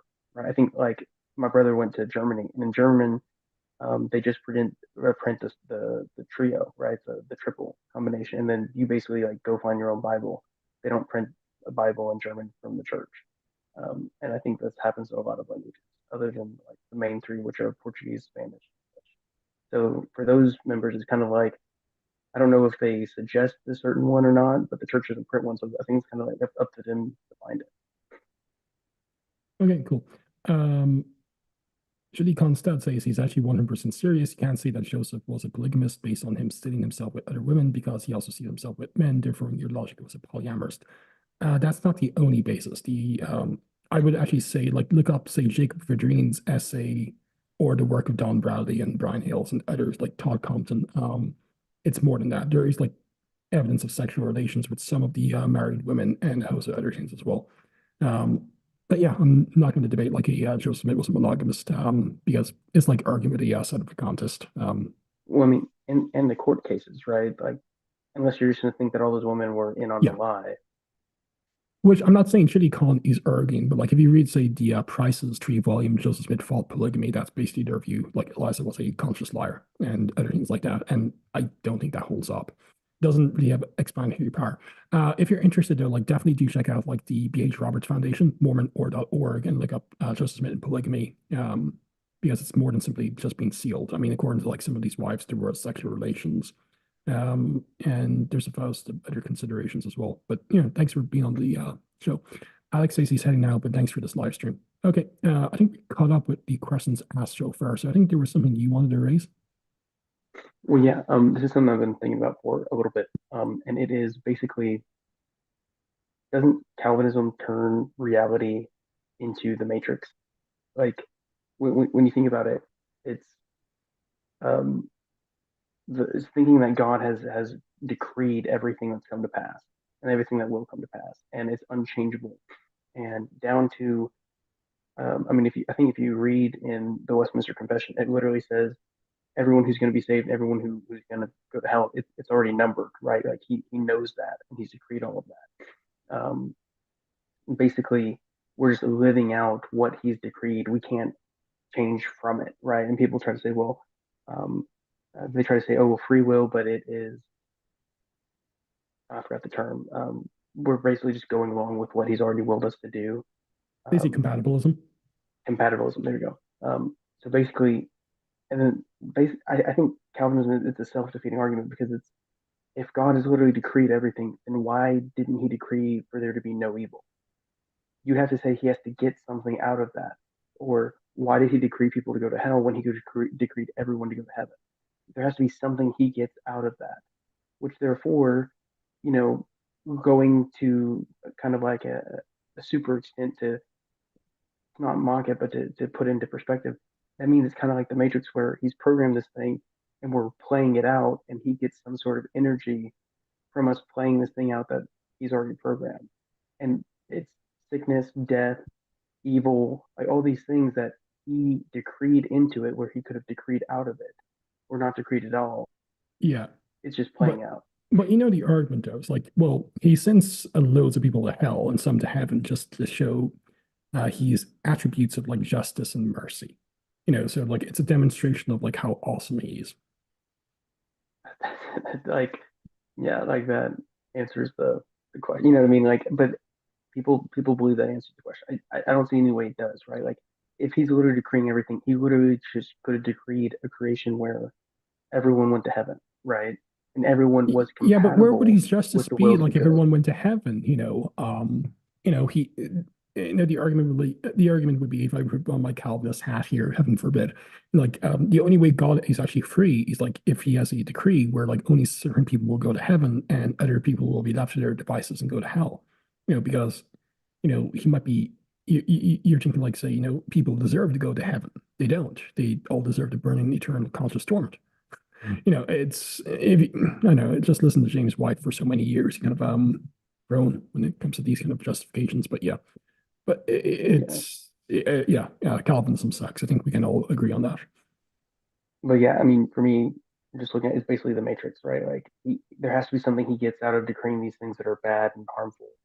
And I guess you can like they would say, well, he gets to display his attributes, which again I think defeats the purpose of who he is. That he needs to be able to display them instead of just us know he has them.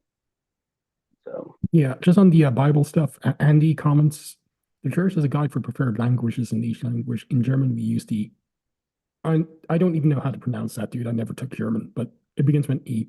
And Josiah Flynn says, and of course, everything Calvinists believe is correct because God made them believe it. Totally not an insane dogma. My sarcasm meter is just broken. But yeah, I mean, the cop out would be like, well, we still sin, but like in their view, God creates the secondary means by which things come about as well, the instrumental means.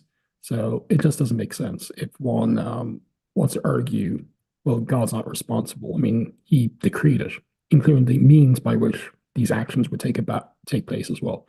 So it's just carefully read, say, the Westminster Confession of Faith on Predestination and God's Decree. And you can't really get out of it unless Chris words don't have and meaning. and I think that all these videos of like especially Calvinists, like, they just love to do it. Them walking up and talking to members of the church and trying to like catch them in some sort of theological bind or whatever. I think all those would be done away with if like the members knew how to push back on Calvinism. Just like, well, didn't God force me to believe this? Like, isn't God stopping me from not accepting what you want me to like? Just a simple sort of like Well, I'm here in their because in their in their view, every false religion, including Mormonism, was decreed by God and actually gives God glory. yeah, well, yeah. I don't have my brain doesn't work that my brain doesn't work good enough to be a Calvinist. I don't know. You know what I mean? It's just I can't understand. Oh, I have to ask you this because I was having a conversation with someone who will remain anonymous from the office. Have you ever came across a active Calvinist who's actually a well-adjusted person? A well-adjusted person, like Because like most Calvinists I mentally. met online and in person who are like gun ho believe in 5 pound Calvinists, they're not exactly well-adjusted sane persons like Aaron Schaff. I mean, I would say that I don't know him personally, but I've interacted with him enough. Marlon from Okay, the Gospel Truth, he seems pretty sane. I mean, okay. I don't have anything to see that he's not. But he does.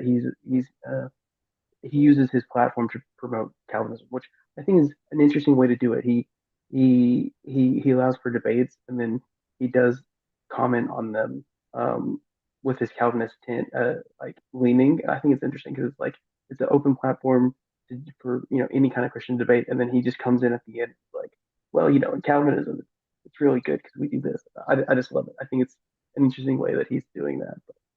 Yeah, unrelatable. Like I think he has like a Christadelphian debate coming up, so that's gonna be really interesting for me. It'll be on Satan. So I know he was looking for like I did suggest like a former Christadelphian, he's like Roman Catholic now. He's written very good stuff on that topic to actually take the pro Satan exists position. But yeah, but yeah, Yeah, their views on Satan are interesting. He doesn't exist. It's just in your mind, sort of thing, right? It's like this idea that you need to overcome, but it's not actually a real person. It's just overcome your evil. yeah, or like a false entity and stuff like that. But no, Joseph says, remember Calvinists read about Servetus being murdered and censuring over. Yeah, it's basically like SA apologists. I don't want to get this like demonetized, but um, basically they basically argue like, well, like SA apologists, like she was wearing a short skirt and flirting with the guy, so she deserved it. Servetus was a bit of a jerk and a theological heretic, so he deserved to be burned at the stake. And you basically have Calvin going over it. Yeah, and they make all excuses about it, but it was rank murder. And I said this to somebody who thinks like Servetus's Christology was wacky.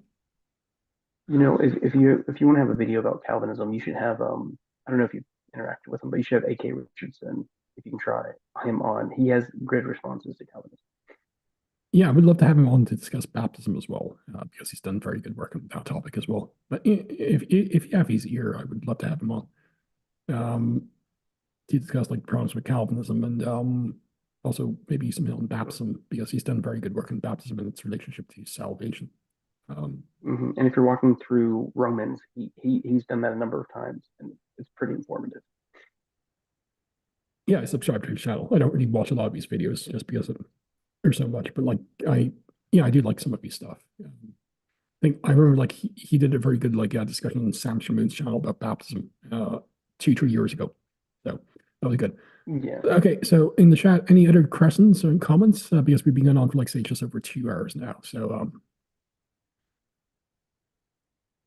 any other theme that you want to raise or bring up, Svensson, before we might just end the stream? Didn't even get to my PowerPoint 2 Nephi 3 to 5, but no, I can do that another day. By the way, guys, just a reminder, tomorrow there's gonna be 2 streams, one at 5 p.m. Utah time.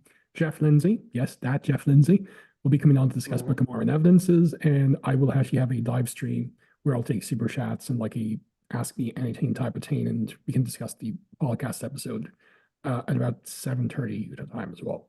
So yeah, so be on the outlook for that. And also on Wednesday, Blake Oster will be on at 7:30 Utah time to discuss the matter of infinity and infinite pasts and all that kind of fun stuff. It'll be like a simplified version of his essay critiquing William Lane Craig on the actual infinite pasts and all that fun stuff. I think I it love his was, essays, but yeah, that one, it's hard because there's a lot yeah, of yeah.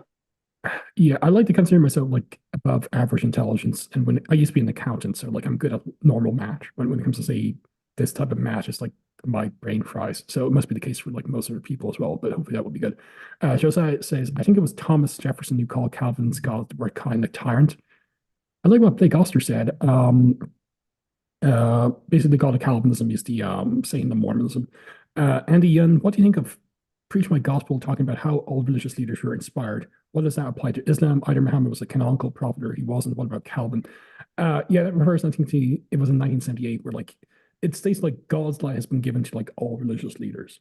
And I think that is true in the sense, like, say, God, God's light has been given, like, say, certain groups, even if overall they teach a false theology. Like when it comes to Muhammad, I don't think it's like he must be a canonical prophet or on the other extreme. No, unlike Dan Peterson, I have a very negative view of Islam's theology, and I do believe Muhammad is probably in hell. And he's in hell. He was a false prophet. But at the same time, he was still given God's light in the sense like he um some light was given to him, like, and his followers, and like they kind of stopped a number of the abhorrent practices of the Arabian Peninsula. They stopped being polytheists and stuff like that. But at the same time, like what you still had with Islam was like a fundamental denial explicitly of, say, the crucifixion, divine sonship, resurrection, and atonement of Christ.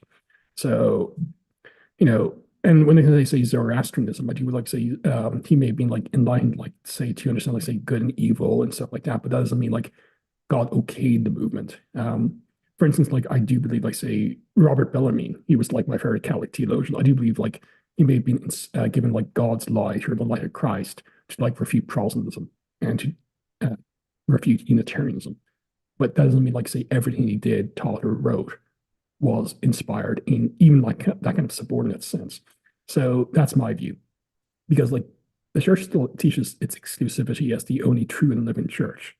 You can only be saved through the church instrumentally. Of course, like the efficient cause is like, and the instrumental cause ultimately is like the atonement and God's glory and so forth. But it's kind of like, yeah, that's how I would go about it. When it comes to Calvin, yeah, he critiqued Rome, so that's always good. But like his overall theology is still abhorrent. So like, one has to be very careful, like say all or nothing when it comes to these type of things, because like we do believe like everyone has the light of Christ, even Hitler. Yeah. So yeah. Any thoughts on that, Swinson? Well, there was something that you reminded me of, and it's kind of like well, yes, I do think you're right. You're right on. They were inspired in some ways, but no, it doesn't. It's not a. The church wasn't greenlighting theology, saying, well, you know what, it's okay to believe that Christ didn't die on the cross. He was, you know, changed with somebody else, or the angel Gabriel took his position. Like, no, that's not what it's saying. But it's saying there were good things that came from all these theologies, right? Some sort of law, some sort of commandments that, or in somewhat, a good thing. For example, Islam teaches to be sober, right? To avoid alcohol, things like that. That's a good thing for society if people follow that. Something that you reminded me of is, a lot of Christians are like, oh, you know, LDS teach a different Jesus, right? You have to accept our understanding of Jesus for you to be saved. And to be honest, I feel like we, though we don't teach a different Jesus in the way they say that, we also have the same understanding where they have to accept our doctrines on Christ, right? Like even in the afterlife, it's those people who accept the gospel in the afterlife, they have to say, you know what, the gospel's right. Your understanding of the gospel of who Christ is and what he did is right. And to be good with God, you have to accept what we say. So we're kind of saying the same things, just they're doing it in such a way where it's like, you're not Christian, right? They're trying to throw that in our face and say, you teach different Jesus, but we don't. We're teaching Christ and we believe in Christ. We have different understandings of different things, but we also believe in our own theology. They end up, like you said, it's only in the church that we have the true living gospel. So they have to accept our teachings. We just don't come at them as a starter saying, you're going to hell if you accept that. We don't believe that. But either here and in the afterlife, they have to bow the knee and say, well, the restored gospel is true. What do you think about Yeah. that? Yeah, I think that's a good point. That's kind of Josiah says Calvin was predestined to critique Rome, I guess. Yep, and I was predestined to read that comment. Shitty Constead says, do you like the Asherah could be heavenly mother theory? Thanks for the show. No. I mean, if there is a heavenly mother, it's not Asherah. Um, it's like as much as I like him, I disagree with Dan Peterson in his essay, Nephi and his Asherah, that Nephi was actually supporting the idea of Asherah. What I believe was going on in the first Nephi text was Nephi was subverting or deconstructing the Asherah cult, Or like, yes, the tree of life and so forth, but it's about the love of God and the condensation of God and so forth. It's not about Asherah. Kind of like these idea of subversion and deconstruction of, say, false ideas of the Canaanite religion in, say, the Book of Psalms, where it's Yahweh who's the writer of clouds, not Baal. So I believe deconstruction is going on in First Nephi. And when it comes to, say, Asherah is Heavenly Mother, no, I don't believe Heavenly Mother is Asherah. Now, there is like a few things here and there, like, say, the Hebrew Bible that would be indicated consistent, like, say, a divine feminine that reflects, like, say, some kind of Asherah idea, like, say, in Genesis 49, I believe, like, the blessings of breast and womb or something like that is like a typical Canaanite blessing associated with fertility and intercession of Asherah. So there could be like these vestiges in patriarchal religion that are reflective of this being the common parlance of the idea. But like, I don't believe Heavenly Mother in our theology is Asherah of the Canaanite cultus or the popular Israelite religion. I could spend some time on that, but that's my view. I don't believe that's the case. Yeah, I actually there was some I kind of wanted to ask, but I forgot until that got brought up. Yeah, like I I I can see how people are like, oh, this could be a cool, interesting thing that we see Asherah in the Book of Mormon, kind of if we read it that way. But I I don't Only to necessarily never agree with that appear reading. again. What'd you say? Only to never appear again. Yeah, only never appear again, that sort of understanding. But like I think it's kind of takes away from the whole meaning of that whole chapter where it's like, hey, this is about, the condescension of God. Like this tree is about the love of God Yeah. being through Yeah. Christ. Josiah Flynn says, if Asherah is Heavenly Mother and Brigham Young, can you explain Adam God to me, Mr. Brigham Young? Let's see. LDS teaches different Jesus to people who think he's a hyperstatus. And Andy Young, people, please don't pray to pagan fertility gods. Yes. Amen, brother. Because there's loads of My Asherah cultists in the church. Like those who want to pray to Heavenly Mother tend to be Asherah cultists. And yeah, it's like denying Book of Mormon historicity. You're just going to know there'll be apostate in like a few months. yeah. My favorite thing about the whole Asher thing is they're like, oh look, so how did Nephi understand this? Well, he sees the tree and then he sees Mary, but Mary's not Asherah. Don't think Mary's not. Like it's kind of like how it's saying that's like, oh well, Mary should be Asherah, and they're like, no, that's not what it's saying. She's the Yeah. perfect image of Asherah. I'm just like, it's kind of convenient. I don't necessarily. With that being said, what I do like about Dan's essay and like subsequent work is like it does show the Book of Mormon is reflective of, say, 6th, 7th century BC religious imagery in a way that cannot be faked in 1827, 1829. It's like the ideas are there, just like what's happening is like a deconstruction or subversion of the Asherah cult in the ancient Near East. So like overall, I do like Dan's essay, and I do believe that's very good evidence for like the pre-exilic nature of First Nephi, which is like I disagree with his conclusion. But yeah. Debating William Lane Craig and the Trinity would be epic, or the historicity of the Book of Mormon. Craig is a heretic according to most Trinitarians.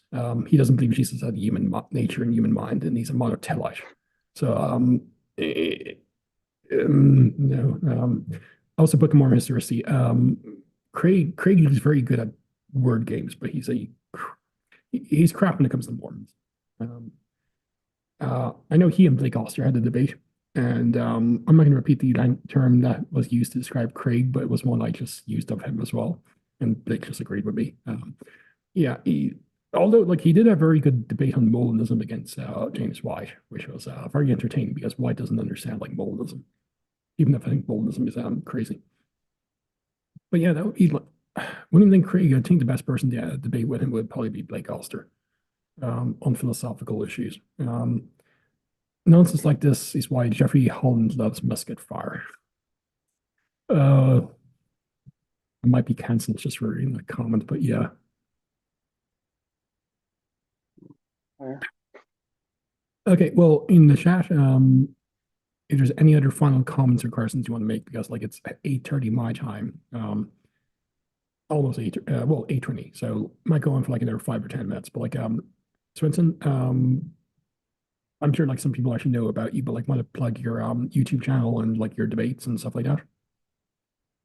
Well, yeah. So I have a very small YouTube channel, and I just post certain videos that I think are interesting topics that whenever I have time, I have 2 kids, I'm married to have 2 kids and go to school, so it's all whenever I have time. But yeah, I've done things on with praying about the Book of Mormon, responding to God Loves Mormons. I've done talking about Second Nephi 25:23. You know, there's certain things like that, and then I also provide uh, audio readings of articles from members of the church that I find interesting. So some of Robert's articles, yeah, that I find quite interesting and awesome. I do a audio version of that so you can listen to it instead of having to read it, because some of his articles that are really good are like pages long, and so they're like I put them on like 1.5 speed, and I record the audio of it, and it is like still an hour or two long. Some of his stuff. And then I do that with Blake Osler. So if you want any of those, it's called Read It Bomb. So Read It BOM, Read It Bomb.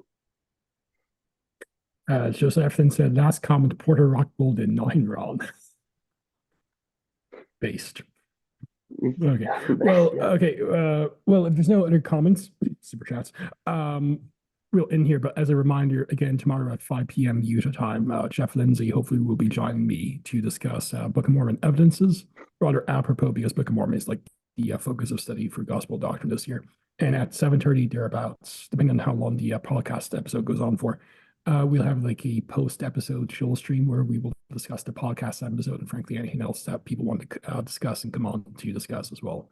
And on Wednesday again at 7:30 Utah time, like Oster will be on. We have like a few other shows this month as well, like with Kevin Christensen and Tark Decor. I'll announce those again, and I'll make the live stream for it as well. Announcement, I should say, in the later this month as well for both of them.